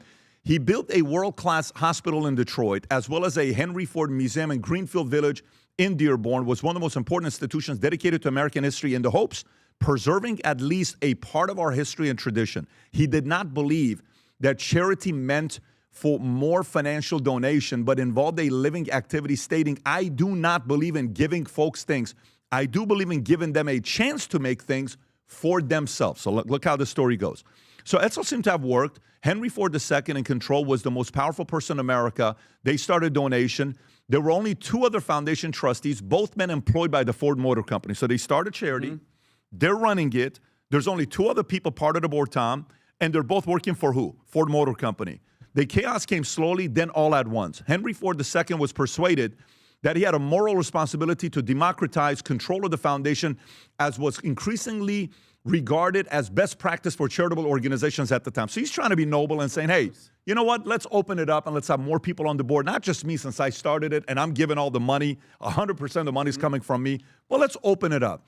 The number of trustees does increase, and over time, the these trustees increased in boldness in challenging Ford's opinion. He's giving the money. Yeah. Now they're telling him, we're not going to do that. So watch this. As the influence of those outside of family grew, priorities shifted away from traditional Michigan focus of Henry Ford to now other places. In 1950, the trustees signed the report of the study of the Ford Foundation on policy and program, announcing 5 areas of action: economic improvement, education, freedom and democracy, human behavior, and what? World peace. They decided that their responsibility was no longer to just Michigan, which is where he built everything. It was to who? The world. 1953, the foundation transferred its base of operations from Detroit to where? New York City. It continues. Henry Ford's Detroit was left to crumble. By 1970s, Henry Ford's second loss of control was near total, with then President McGeorge Bundy flatly denying George's request. Vinny, check this out. Henry Ford is putting money into charity. He's saying, I want to give money to Henry Ford Hospital. The president of the charity, named the Ford Foundation, says, he flat out denies Ford's request for donation to Henry Ford Hospital. Bundy had more important things to focus on matters of the world. Author Heather McDonald summarized that his focus became the world. So imagine I'm like, hey, Vinny, you're running my charity. Hey, can you give some money to my hospital? No, we got better things to do. I got other stuff going on. We got to solve world peace. But watch what ends up. More radical still was the Ford's Foundation experience of eugenics and population control in the 70s. Right. Motivated by the belief that global starvation was imminent if the population bomb was not addressed, for example, Foundation official Douglas Ensminger created a large-scale sterilization program in India, offering vasectomies to millions. This program infrastructure was then co-opted and made mandatory by Indian Prime Minister at the time, Indira Gandhi, likely influenced by Ford Foundation, who ordered a declaration of national emergency and embarked on a forced sterilization drive, which sterilized over 6 million men in 1976 alone. Ford 6 Foundation. million men? 6 million men were sterilized in India because of Henry Ford's foundation. Jeez. Against his wishes. In December of that year, 1976, Henry Ford lost all control of the foundation. He resigned his role and said the following in protest, a public letter that he wrote. Front page news, 1976. The diffuse array of enterprises upon which the foundation has embarked in recent years is almost guaranteed that few people anywhere will share a common perception of what the foundation is all about, how it sees its mission, how it serves society. It's a danger sign. At the time, I did it on purpose because I thought it was the right thing to do, beginning. Mm-hmm. Now I think I made a mistake. I should have kept control. And this is at a New York Times story. Do you know what these guys end up? The Ford Foundation remains a raging bull on this day, now totally divorced from anything the original Ford family members have recognized in the last decade. You ready what they put their money into? They have given millions to Southern Vision Alliance, a creation of the revolutionary Marxist-Leninist group, the World Workers' Party. That's not what he stood for. The foundation grant database, accessible online, lists innumerable bizarre donations. $300,000 to build grassroots Muslim power. $600,000, a Chinese state think tank to promote the formation of an internationally accepted ESG system with Chinese characteristics.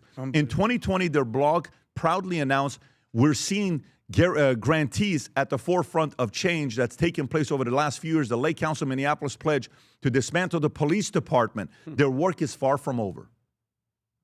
This charity started good, and now they want to get rid of the police? And so when you look at this, American Red Cross, $500 million after the 2010 earthquake that took place, they raised $500 million, of which $170 million was earmarked for shelter, but just 6 permanent structures were built. The Gates Foundation spent billions of dollars to reform the U.S. school system.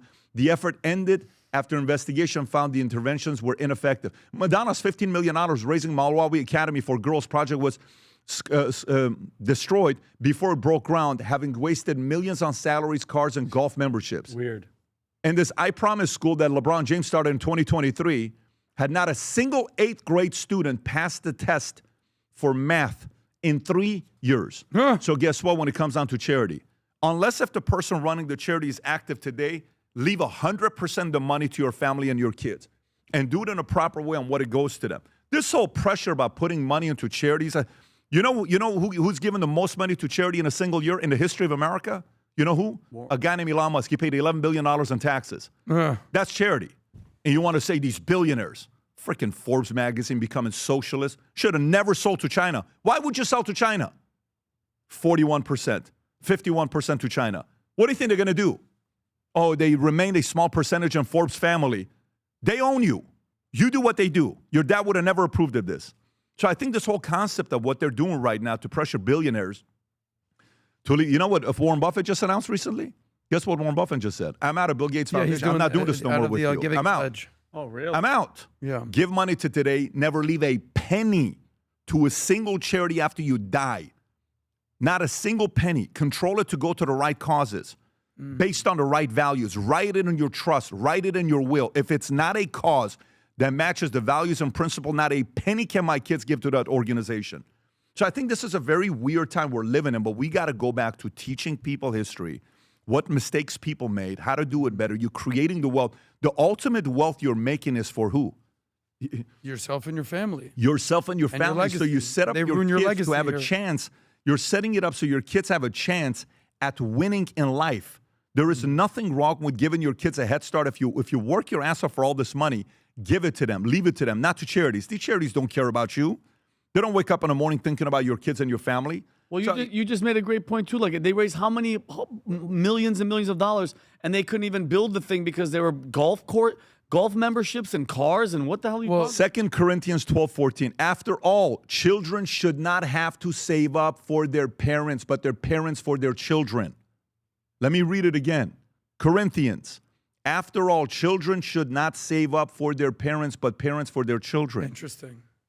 It's our job to take care of them, not their job to take care of us. We're supposed to set them up. It's our job to give them a head start, not the other way around. So there's so much confusion out there with what we're talking about. And then, kids have to take care of their I mean, don't get me wrong. I do it proudly. I'm grateful in the biggest way. So it's not like it's a burden. Oh, my God, I feel burdened by it. But it's our job to set them up. Not these freaking charities. Who the hell are these charities?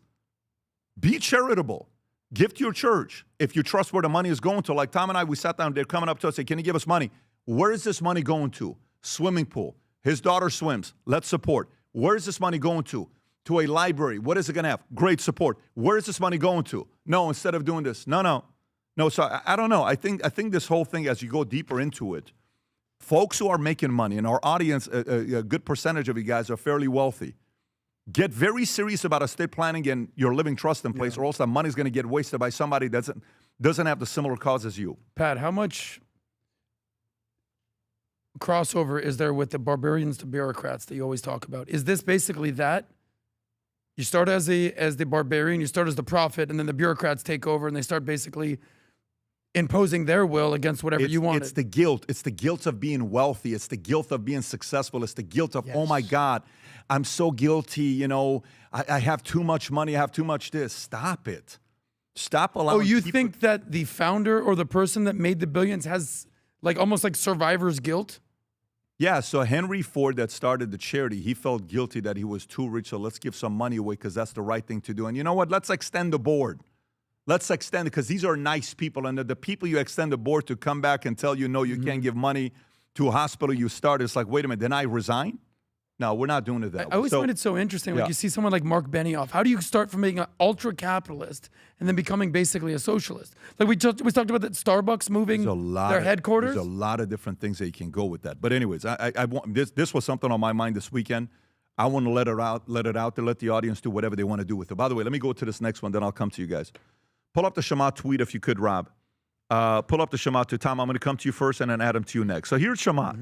We know about the billionaire tax that California is talking about, right? 5%, but it's just the billionaires. Just the billionaires. And then Shamat Palihapitiya posts this tweet that I retweeted. The devil's in the what? You ever hear the line? The devil's in the what? So the billionaire tax is actually on everyone tax. The billionaire tax is a new tax protocol written by 4 professors who don't believe in the American dream. Some of them aren't even American. Go figure. Despite its name, it applies to every Californian resident who currently has assets or ever will. The creators named it the billionaire tax, so you would get into a fraud and wouldn't look closely at what it actually does to you. On page 26, it explains how the government can convert to an everyone tax without voter approval. Bingo! Motive. They can also adjust the tax to be a yearly tax, not just a one-time thing. Again, without your what? Approval. Here's how the tax would work. As a voter, you're being asked to approve a tax that would require you to, 1, list all your assets and the value of each, then submit them to California Franchise Tax Board.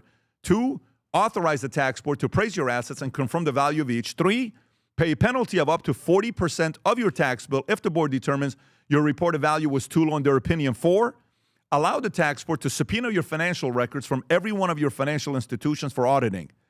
This everyone tax runs 34 pages of shifty language describing how the government plans to take your assets. Read the fine print and decide for yourself. If this were truly a billionaire tax, it would be 3 pages.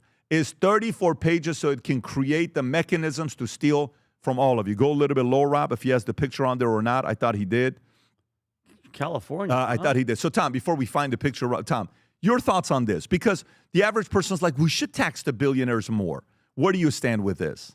Says, if you only vote on headlines, you deserve the fine print. If you read everything through and you're an informed voter, then you should be evangelizing and being an ambassador of truth in your circle around the people you work and you live and you go to church and soccer and everything else with. This reminds me of when Nancy Pelosi was cornered. Vinny, you remember this? Nancy Pelosi gets cornered on, what was the bill, the healthcare bill? Says, well, we'll know what's in it after we pass it. Do you remember that? Yeah, of course. She gets cornered. Guess what? This is the same thing. This is not a coincidence. This is the way government works. The way government works is you run headlines to create emotions. This is the Democrat playbook. You run headlines to create emotion. People go, oh my gosh. And they say, good news, we're taxing the rich. Bad news. Now I think you're rich. And that's the way this is working. And Chamath's pointed it out. This is government at its worst. This is the way Pelosi talked about it.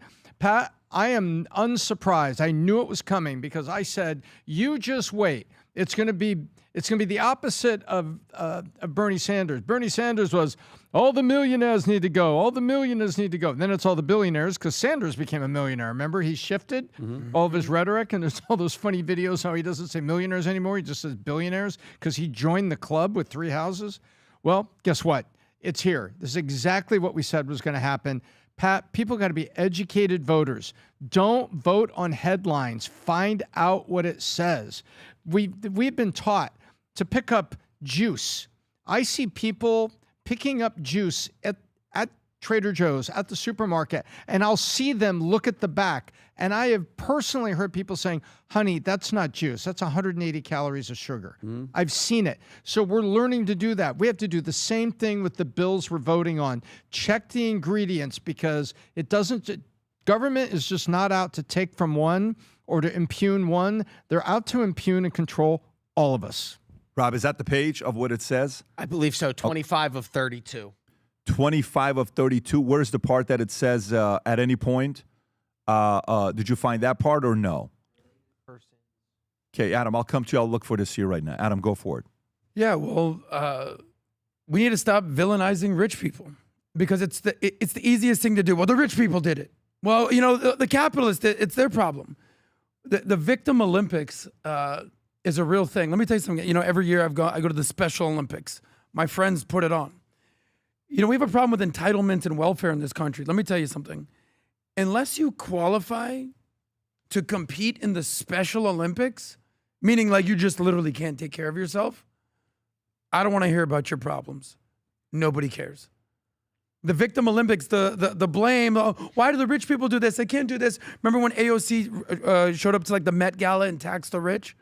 This is their whole notion right now. I think there needs to be a new conversation in this country between what capitalism is and what socialism is. One of your most viewed things you've ever done, PBD, was the Jubilee debate. People would hit me up. You know, people like hit you up. Oh, I saw this. Oh, I saw this. People were fascinated about that because that's a conversation that needs to happen. I truly believe that capitalists, the business owners, need to educate their workers how salaries work, how taxes work. Because if you ever hear the socialists talk, the Democratic Socialists of America talk, they talk about, we represent working people. Working people. Dude, we're all working people. So, remember, you told a story about when Trump did his tax cuts, about, you said, however long you've been with me at the company, For every month you've been here, you're going to get $100. Is that the correct story? Yep. So someone who's been working there for 3 years says, oh my God, just got $3,500. It's incredible. That, you say don't show, tell. It's better to, what's the thing you always say? I don't know. Which one are you say don't, you said it's better to show than tell, essentially? Yeah. There's a phrase that you always talk about. Yeah. But you showed them what it's like when you get a tax cut. You're going to reap the benefits of it. Yeah. There's too much of a gap between the rich people and the working class. And I think a conversation is due to say, those are two I'm different paying things. you. Yeah. Yeah, but the two different things, I see what you're saying. You're talking about the taxes. But the reason that that people are advocating for the taxes is because the poor people don't understand the benefit to the rich person, the job creator, the entrepreneur. They took the risk. They started this company, you have the benefit of it. No question about it. For me, when it comes down to a conversation like this, when they think they're just targeting billionaires, they're not targeting billionaires. Mamdani's not going after billionaires. Mamdani is, he's a guy that he would like to in an ideal world, Mamdani would like to be a communist, is what he would like to be. He would like to get rid of all the billionaires, and he would like there to be no existence of any billionaires. I even think he said that in the past before. Yeah. That he thinks we don't need billionaires, right? And many others have said that as well.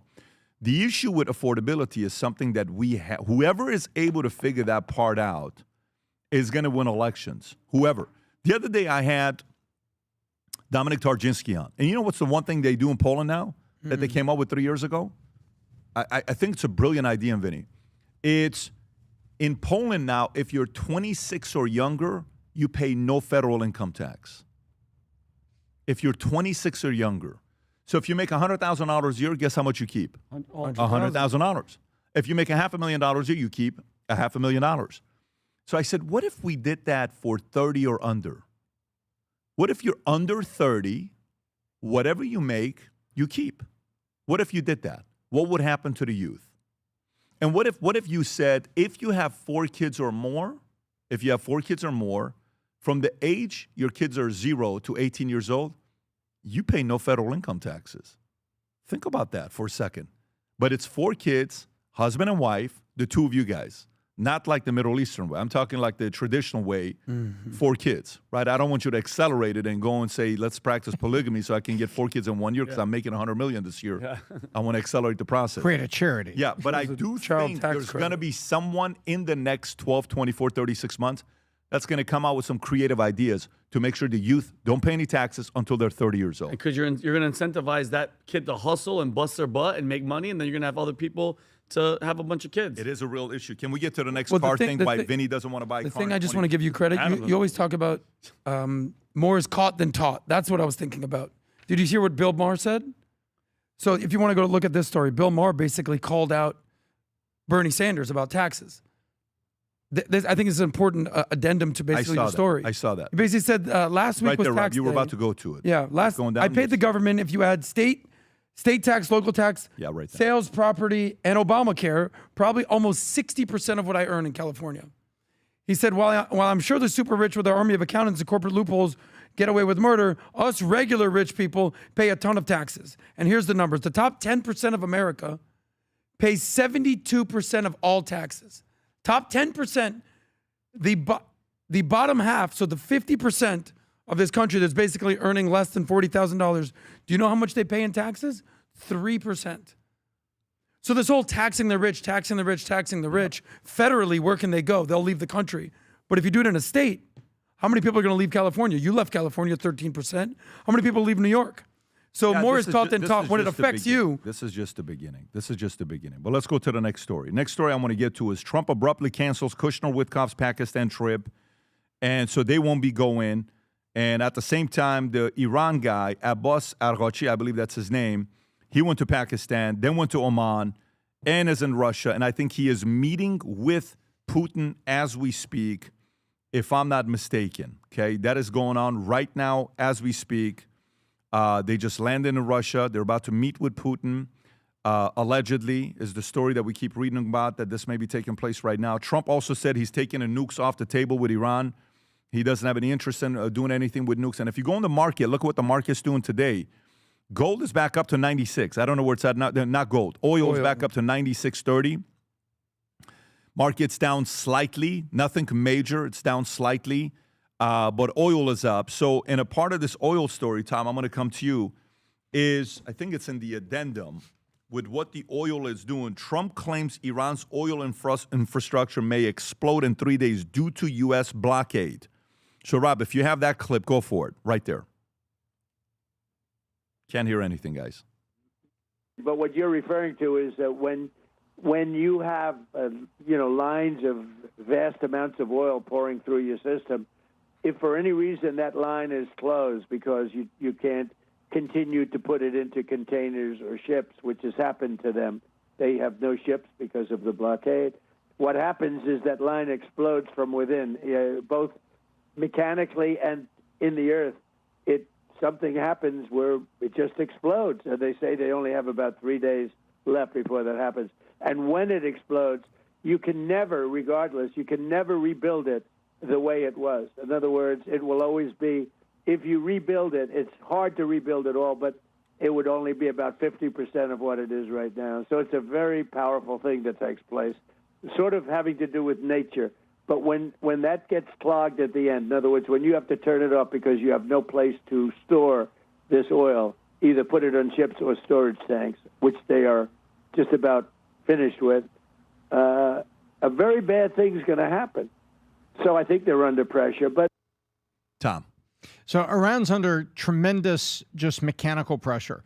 They need, I'm not going to comment on the explode because I have not found the explosion comment, but I have found all of the comments regarding storage. Right now, you pump the oil out of the ground and you store it in these tanks. And then guess what? Empty tankers come up to Carg Island, they hook up, they take your crude oil and they go to wherever they go and they refine it into aviation fuel, gasoline, jet fuel, all the kerosene, everything else that they need to make out of a barrel of oil.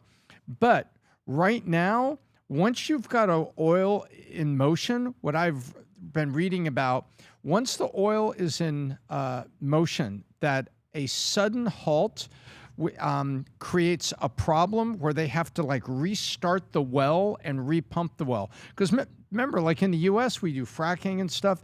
And so there is mechanical things, Pat, that if they stop right now, number one, they're full. It means they can't offload it to anybody, which also means that they're not selling as much of it per day. And we've already talked about $444 million a day or whatever it is. Mm-hmm. It's crazy. So he's right, is they're coming up against an infrastructure deadline where they have no place to put the oil, and if they shut down the pumps, they're hard to restart, and there's certain damage that can be caused. And so they're really up against it.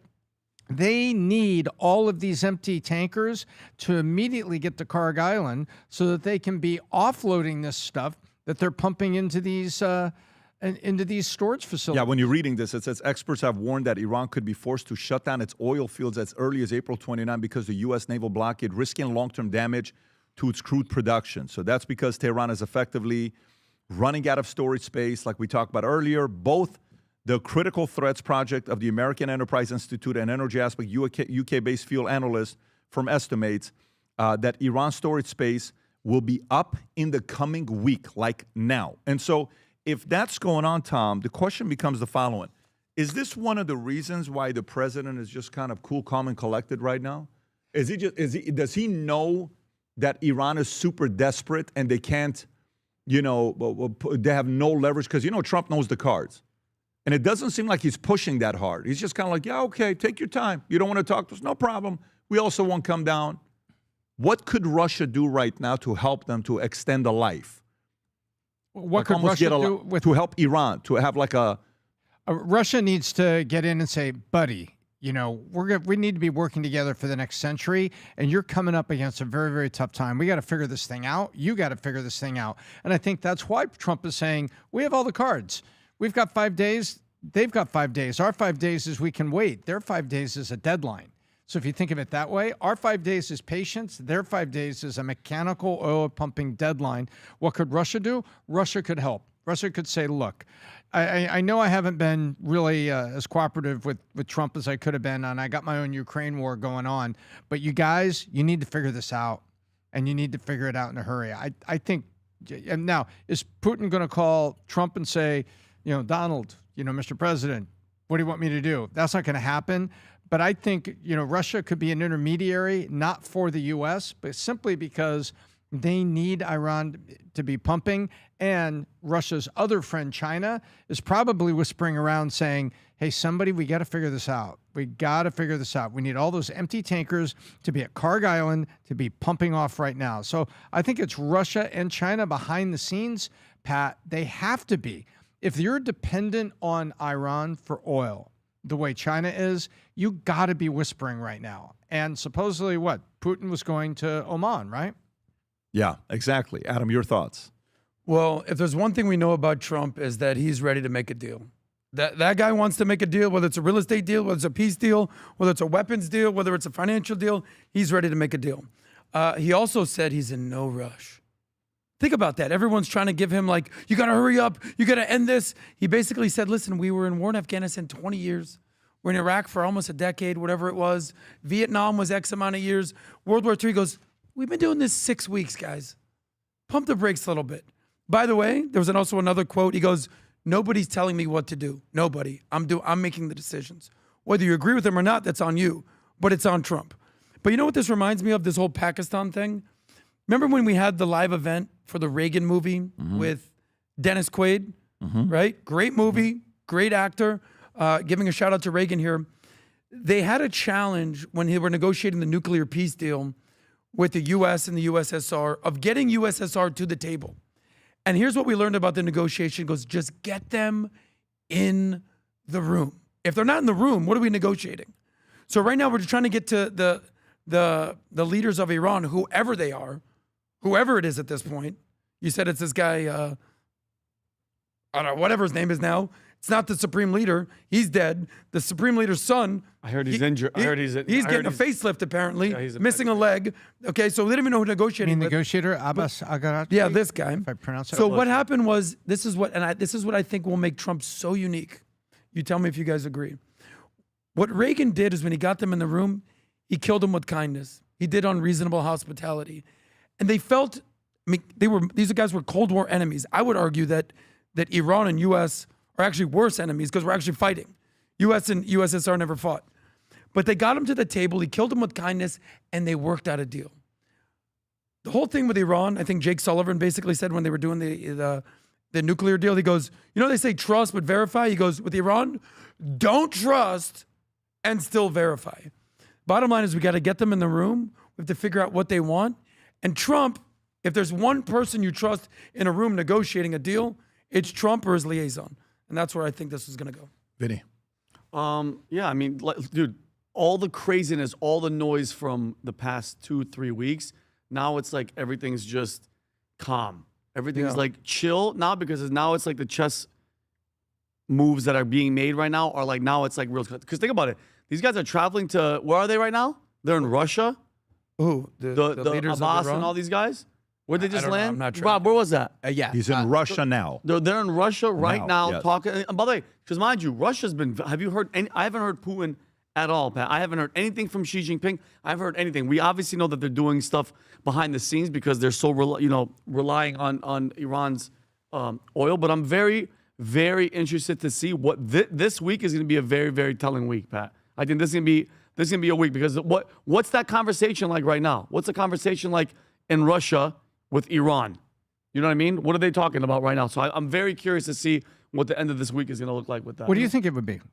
I mean, what do you think Putin is saying to him? Tom, think about that a lot. But think about that. We're at war with them, us, Israel, Iran.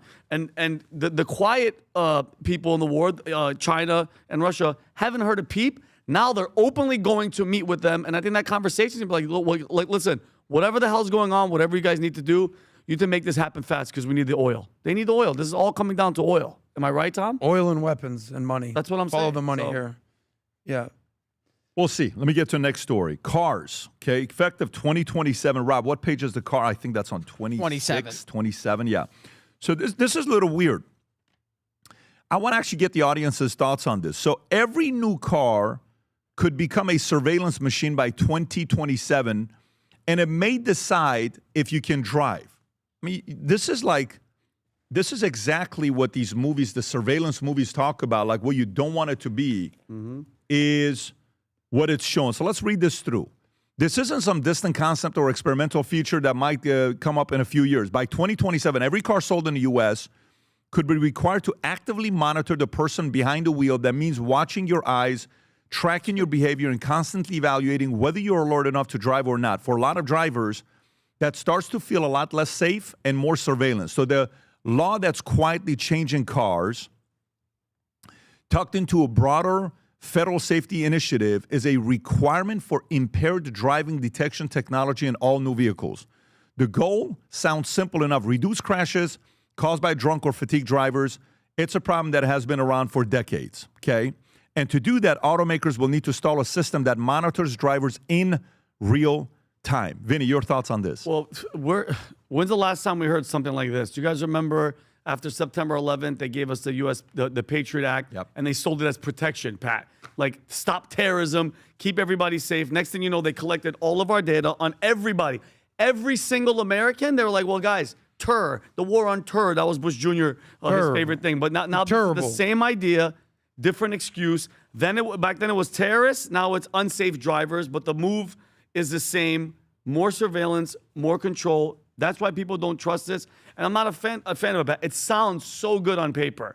It's nobody. I mean, you're a moron. You want drunk drivers on the road, but the part that people are waking up to, this isn't just going to sit there quietly. It's collecting your data, a lot of it, and then once that data exists, it doesn't just disappear. It gets stored, it gets analyzed, it gets potentially shared. Remember, Tom, they're trying to do that predictive, like crime, pre-crime. If you're going to do this, are you going to kill somebody?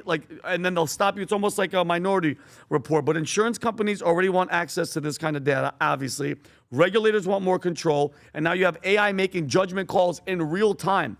And I'm just not a fan of it, Pat. Like, who's to say my eyes are kind of yawning, or I'm not even yawning, Pat. I have something in my eye, or I'm squinting. What, they're going to monitor me and shut my freaking car off? I'm not a fan of it at all. Well, listen, a lot of Republicans voted for this. Anna Paulina Luna did not. She even tweeted about this, saying, I'm not part of this. I don't like it. But some 55 Republicans voted for this. And some of them said the reason for it is the mothers against drunk drivers. So this is a way for us to protect the kids.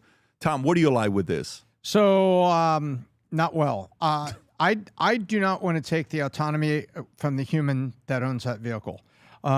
There is already things like Mercedes. Mercedes does a driver attention, and it gives you a beep, and it tells you have to grab the steering wheel, and it'll say, like, are you dozing off? Take a break. So there's things in Mercedes that Mercedes has advertised broadly, even on the little basic Mercedes, Pat, where they detect if you're like maybe getting fatigued and the car starts reacting, but a car doesn't drive for you. I want to know how they're going to underwrite this. We know insurance. So if the car has the ability to take over for me if it thinks I'm in capacity, and the car makes a mistake and has a collision with somebody, who pays for that accident? Does Ford pay for the accident? I would argue I wasn't driving. I didn't cause the accident. So let me tell you, what closed the Strait of Hormuz? Lloyd's of London. You could argue that the first closure of the Strait of Hormuz before everything These started. Insurance people, man, they're always those guys, Be man. careful for those guys. And so yo. I don't want to see this, but I think there's also a worse thing happening. What people need to understand is what's about to happen is your car is about to become a subscription service. You know, that's just kind of the direction where it's going. You're going to buy the car and then you pay for the advanced subscription for all these things. Like you buy an iPhone and then you get in-app purchases if you want to buy deluxe or all these other features. That's where the cars are going to be going. And that, just like full self-driving, you can pay a subscription to Tesla for that if your car is equipped. But I don't like this because it's unproven. And I really, full self-driving has to be, fully in place and proven. Otherwise, what do we do? Let me ask you this. What do you do if a car makes a mistake? If they do this in 27, would you buy a 27 model or would you not buy it? No. And by the way, things that the auto industry is already being shifty. Did you know that right now the auto industry is already testing not letting you work on your own truck, on certain trucks? Ford did it. So what it is you go in to do things and you work on your own brakes. It doesn't let the system retract. so you can't change brake pads. You can go read about this, how the auto industry is trying to prevent DIYs from going down to AutoZone and picking up parts and working on their own vehicles. So you have to pay for it. They from the want dealership you to go to the dealer and spend 3 times DIYs like me refer to it as the stealer. Yeah. They want to force you to go there. So there are things happening in the auto industry, Pat, that I am not in favor of. Safety things, preemptive braking. I think these are good safety features, but now you're stepping over to take over for somebody. I don't know. And Tom, who's to say, let's just say, I don't know, a pandemic that comes out of a lab of somewhere that we own. Rings the bell. Something happens like that, Tom, and the government taps in, and they go, guys, we don't want anybody driving today. And they just shut off every single vehicle. I'm good. I will go back to stick shift, 1980s BMW, 2-door, Wait, do you remember the movie The Kingsman? I saw. Yeah, of course. Okay. It's a great movie. And Valentine, Samuel Jackson was Valentine, the bad guy, and he sold everybody the chip in their phones, and then he caused the chips to go crazy. And there's this bizarre scene in the middle of it to the song "Freebird" by Skinner, because he caused all the chips to go crazy and impact all the people. That's exactly what you're talking about. You don't want at some point on some day some havoc to break out. Yeah. Well, let the car guy explain what's going on here, guys. Sure. Okay? Go ahead. Car your guy, Uber guy. Let the Uber guy. Well, I generally think that the way that we as Americans, or even humans for that matter, the way that we interact with cars is completely changing. Completely. And to me, it comes down to one of two things: control versus freedom. So remember when we had Jordan Peterson on? This might have been in like 2022. Yeah. By the way, I don't think he's doing well these days. And How do you giving him talk a shout about out. control from the back seat? So, I remember I asked him, "What kind of car do you drive?" And he goes, "Yeah, I got this old, Mercedes. I have top goes down. I do a thing." He goes, "You know when we won the Cold War? Speaking of that again, he goes, because they saw what type of way we lived our lives. It was our genes. It was our Ford Mustangs, and people in Russia said we want that. We want freedom." What did they have in the USSR was all control. In America, you're top down, driving on the highway, doing this, in California. It's all freedom. And basically, all this is basically coming down to is they're taking away your freedom one little drip at a time. So libertarians are not going to be happy about anything like this. By the way, you see what they're doing with social credit scores in China? The central bank digital currencies, the CBDCs, it's all about control. It's all about control. Driverless vehicles, what are we going to do with that? So I don't know, but do you know who should definitely qualify for this? I don't think the average person. You know who should? 100%. You know who should? If you're driving a work vehicle. Like if you're driving a truck on the highway, I want recording the whole time. It's almost like police cameras. Police body cameras. Amazon has dash cams on their trucks for insurance and. Yeah, but you remember these stories like in California, some illegal immigrant is going. That's how we know that the FedEx guy Bingo. did that terrible thing with that So child. individuals, That's a good liberty. point. I think that's a good point. If they're like, by the way, it's like saying right now, I'm recording mono. He's got your car. Yeah, so fun. But in the Ubers, they're recording. I'm not with it, man. All I can tell you is, look, man, I'm just going to whisper something. Rob, can you type in Mercedes Maybach SL680? Tom, have you seen this thing? No. What is SL680? Mercedes Go to Maybach? images. I've never, ever thought I would be turned on by them. Not that one. Go to the second one right there. Look at that, Tom. Vinny, do you see that? Like the Maybach SL680. Is that I saw two of them in the last couple of weeks. I don't know, man. I'm kind of like, don't be surprised if one of these guys appears out of nowhere. You know me and Humberto were looking at. What? Humberto, what was the name of that Ford, the Mustang? Pat, I already have a Ford. One? Did you see the one? No, what's the really expensive one? Rob, there's a Ford Mustang. It's called a Dark Horse. Pat, what do you think about this one? Look at the images. Look at this thing. Damn. Look at that. How bad? Ooh, it's like Batman, the Dark. You know how much that is? About 120 grand. Not that expensive. Guys, 120 I think that's actually a little bit less, too. Yeah. By the way, gorgeous. Pat, how sick is that with my truck? Of all you guys, oh my God, that's I know cool. Dilly's going to love that one. It's called The Dark Horse. Actually, I think I saw one of those stuck in the wheel well on the back of your truck. I think you hit one on I-95 and didn't know I it. might have. Of all you guys, who's the There's biggest a cat car guy stuck here? in the grill. Car guy? Tom. Who's the biggest car guy Tom, here? it's not even close. Tom's a car guy? It's not even Because he's an close. F1 guy? No, none of us are as big of a car guy as Tom is. Tom is number one. Tom's 10 out of 10? It's not even close. What are you? I'm Out of probably 10? second. But like out of 10, if I'm a car I mean, guy. yeah, you know, my reason would be I don't drive as much as I do anymore. So every time I think about buying a new car, I'm like, I'm not going to Stop. drive it anyway. Yeah. So what the hell am I going to be doing? So part of it is kind of annoying. You're a car guy, Vinny? You're a truck yeah, guy now. But can we have a moment? Like I want to have a Bible study moment, if you don't mind. Let's do it. Rob, can you pull up that clip? Because to join me, hands? this was known as the greatest moment of Bible study we had in America in 2026. I thought it was great, but the moment of pause. So here's Russell Brand, who our boys love this guy from Forgetting Sarah Marshall. Oh, not the shirt. You know, just Take the, my eyes, not the shirt. Just watched that how many times? Yeah, and then it's just Rips the the shirt. My song eyes, he yeah. sings. So Inside of me. yeah, exactly. So, but this is Piers Morgan asking a very innocent question, saying, "Is that the Bible you took to court?" Yeah. And I would have never guessed. By the way, this probably got hundreds of millions of views. Literally, it got hundreds of millions of views. It made me So uncomfortable. go ahead. Here's Piers Morgan and Russell Brand. Go ahead, Rob. Can I go back to scares asking me a a question bit. about your Bible?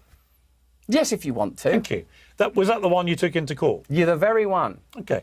What was your thinking of taking it into court? And what you were seeing, looking at some passages, what were the relevant passages for you? All right.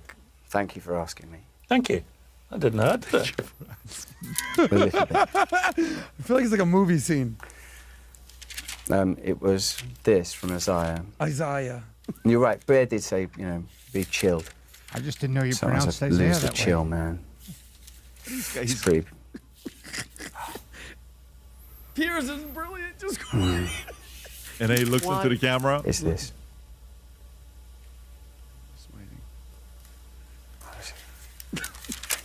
They don't like that. It has to do be they, an in the act. old It gallery, had to but be. This has to remember be. you He's said doing it's this on in the highest purpose. spot. This is from Isaiah. Isaiah. Or Johan. Well, I call him Joan. Johan. Excuse me. I had to walk away. A part of me is he trolling? Trolling him. You don't troll God like that. Look at this. Look at this. Look at Piers. This is still going. It's a minute 20. It has to be a joke. Look at Piers. I He's gonna respect look at- Piers It says here. so much. Just let it simmer.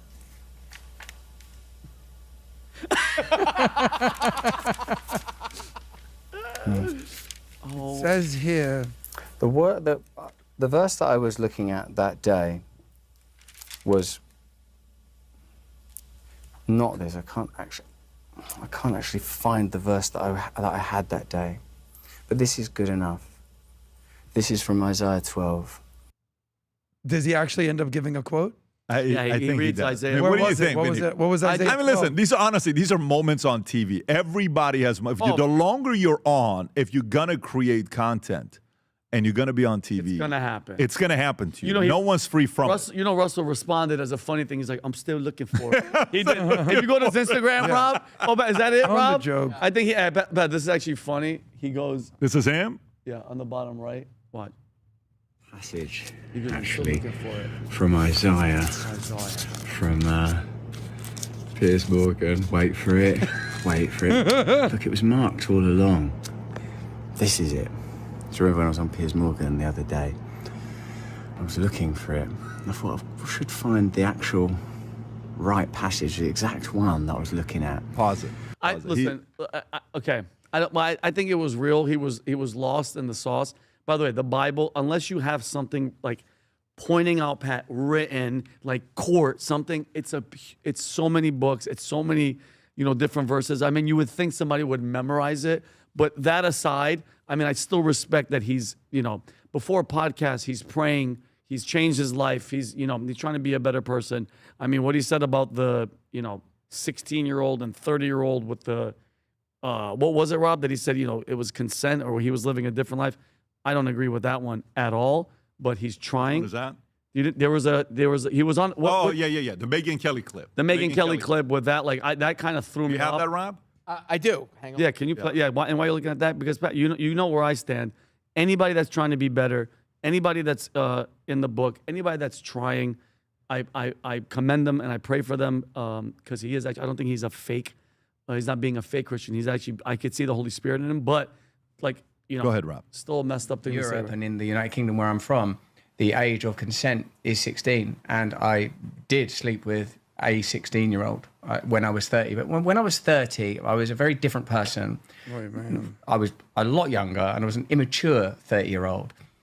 Consensual sex, actually, with a variety of people, when there is a strong power differential, as there is when you're a famous man that has the ability to attract women that I had at that time, I think involves exploitation. I think it is exploitative. Impossible. Like so, and again, coming clean, saying it, being honest about it, I'm all for that. Number two, the thing itself, it's not illegal there, but just as a man, I don't think at 30 years old I was ever thinking about anything with a 16-year-old. That's just me personally. Tom. So every now and then God shows up. And I think that sometimes celebrities have to be very careful when they put the Christian faith, or any faith for that matter, out, and somebody who's knowledgeable asks you a question. I think Russell Brand right there in that clip with Megyn was trying to not, I think he was trying to explain the situation. He was saying, hey, I don't think what I did was right. I don't think it was there. Al Gore was asked, Pat, while he was trying to show that he's so in with the Christians.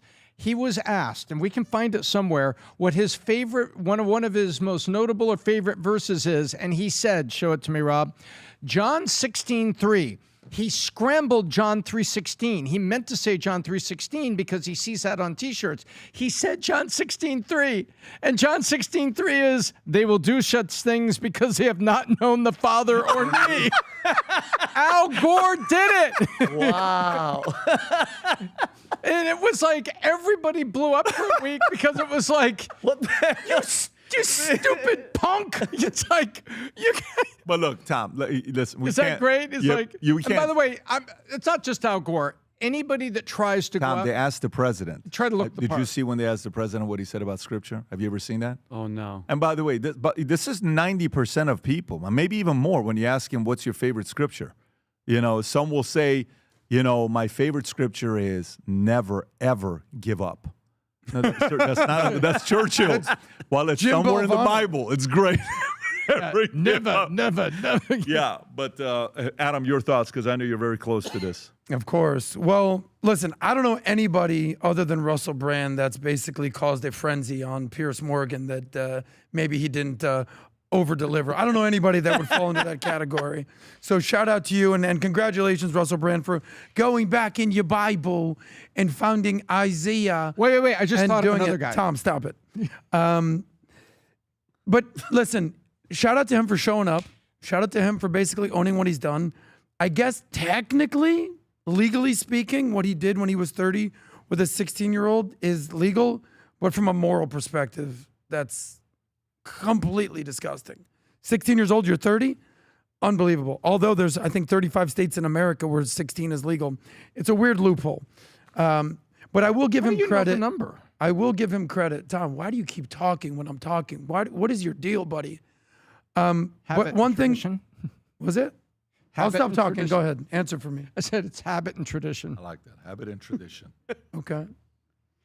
Anyway, speaking of creepy people, thank you, Tom. What we're solving for, I guess, what Russell Brand is doing is for progress, not perfection, that you always talk about, right? But listen, Russell, I get it. You're creepy. I'm surrounded by creepy people sometimes. Just do better. Right, Tom? Yeah, that was awkward. But okay. All right, so let's go to the last one here. All right, Trevor Bauer throws a no-hitter. What a for who? The Long Island Ducks. Nice. In just second U.S. start since 2021. This is him. Go ahead, Rob. Long Island Ducks. Bauer's 2-2. Fastball taken on the outside corner, strike three called. Good for It's him. a no-hitter for Trevor Bauer. Good for him. The third no-hitter in Long Island Ducks history, and the 10-year Major League veteran gets it done here in Lancaster as Long Island wins it 13-0 Here's over what the I Stormers. 13-0. Behind a Man, 7-inning shutout. I'm going to make from a Bold. crazy, bold prediction. Okay. Is what I'd like to see happen. Is I'm talking as a fan, not as a minority owner of the Yankees. So don't take these two and confuse the two. I'd like to see him before the end of the year be a Yankee. And I wouldn't be surprised if it happens. Oh, I would love that. I wouldn't be surprised if it happens because I think we learned from this other team who used to be in the city called Brooklyn, who they couldn't handle it in Brooklyn. There was too much pressure. They were called the Trolley Dodger. And they moved to the city called LA. Yes. The worst You know which was they have the I'm worst talking about. fans What is in the world. The Los Angeles, they dodge a lot of things. They dodge a lot of things. First it was dodge trolleys, tough and now it's just Yes. They don't want So to they smoke. dodge Brooklyn, and then they go and they move to LA. Yeah. And they're fans, which, by the way, this year, for some of you guys that would like to go to the Yankees-Dodgers game with us, go to bedavid.com and fill out your information. I think we have 3 suites at one of the games that we go to. And we're going to spend a lot of time together, dinner, conversation, strategy session. But go to bedavid.com, fill out the information. Somebody will get a hold of you. Is there even a phone number there, Rob? I think we have a phone number for people to call go all the way to the bottom, go all the way to the bottom, go all the way to the bottom. Is there a phone number? There should be a phone number. Anyways, maybe go to vaultconference.com. There may be a phone number because we do have a phone number for them to call. But I think that, we learned from the Dodgers how important pitching is. We learned last year. Yeah, if you want to learn more about joining us at the Yankees, call 561-821-8130, 561-821-8130. So pitching is it. And the Yankees, if this season ends up being a full season, because we know the collective bargaining agreement, we know that could be a strike. The basement's nasty right now of what could happen. But if it's a full season and Bauer comes in, his opening day, he's pitching. If we got nothing going on, we're flying out to go see him pitching opening day. Okay, when he won the Cy Young, what did he call it? The Mickey Mouse Award? Mickey Mouse Cy Young. He came out and he sat on a kind of a lawn chair, just sitting out there, just at Cincinnati, I believe it was. And he said, "That's a Mickey Mouse Cy Young." Yeah. And boy, that and other things caused baseball to get upset with him. But this guy is one of the best. I'll tell you, he should not only be in baseball as a pitcher, Pat. He will be probably one of the best pitching strategists and pitching technicians in history if they let him become a pitching coach, because his knowledge of just mechanics, grip, and change, rotation, the velocity. He's a genius. He is a genius. And look what he's been. Yeah. But look at what the girl that tried to literally destroy his life, come to find out that it was all nonsense. Pasadena DA or LADA, whatever. All BS. Similar to the Duke DA. All BS. And Pat, you want to talk about never giving up and fighting and going to the leagues wherever. Where was he? He was in another. Was he in Mexico playing at some point? He won a World Series. He won a World Series. And look at this cat coming back pitching. Good for him. I want to see him pitch. Good for him. And down. By the way, I could care less about the pitching. I know that's your focus. The real story to me is this guy lost how many hundreds of millions of dollars? Probably $200-300 million. Okay, accused. Yeah. Was never found guilty. The whole believe all women thing. No, exonerated. Absolutely. Not Tom, just not found stop guilty. it. Exonerating. Thank you, Tom. I wouldn't have been able to communicate a sentence without your brain. The point is this: his reputation has been through the mud. He's completely been thrown out of baseball, but he still keeps going. And by the way, was there any accountability for the women that wrongfully accused him? The girl that I think it was. To me, there's a bigger story here than baseball. It's that there's going to be things that come into your life. They're going to basically ruin your entire existence. And do you fall down 10 times or get up 11 or stay down? So I give him a major shout out for coming back and pitching a no-hitter. We're going to follow the story very closely. And the day he plays, if it's the Yankees, we're going to go to the game. The day he plays. If it's the Yankees, it'll be a great story. I don't care if I'm getting my height surgery that I'm trying to get to make myself. I don't want to say that publicly. What the hell are you laughing at, Rob? I wasn't going to announce it publicly. If that even if they're like, hey, it's on that day, I'm going. Yeah. Okay. Congratulations, I got to buddy. jump on a quick flight, and I'll be back this afternoon. But tomorrow, Rob, do we have anything tomorrow or no? We do. We do. Do I know it or no? We recorded it during a backgammon. Oh, shoot. That's right. Armand.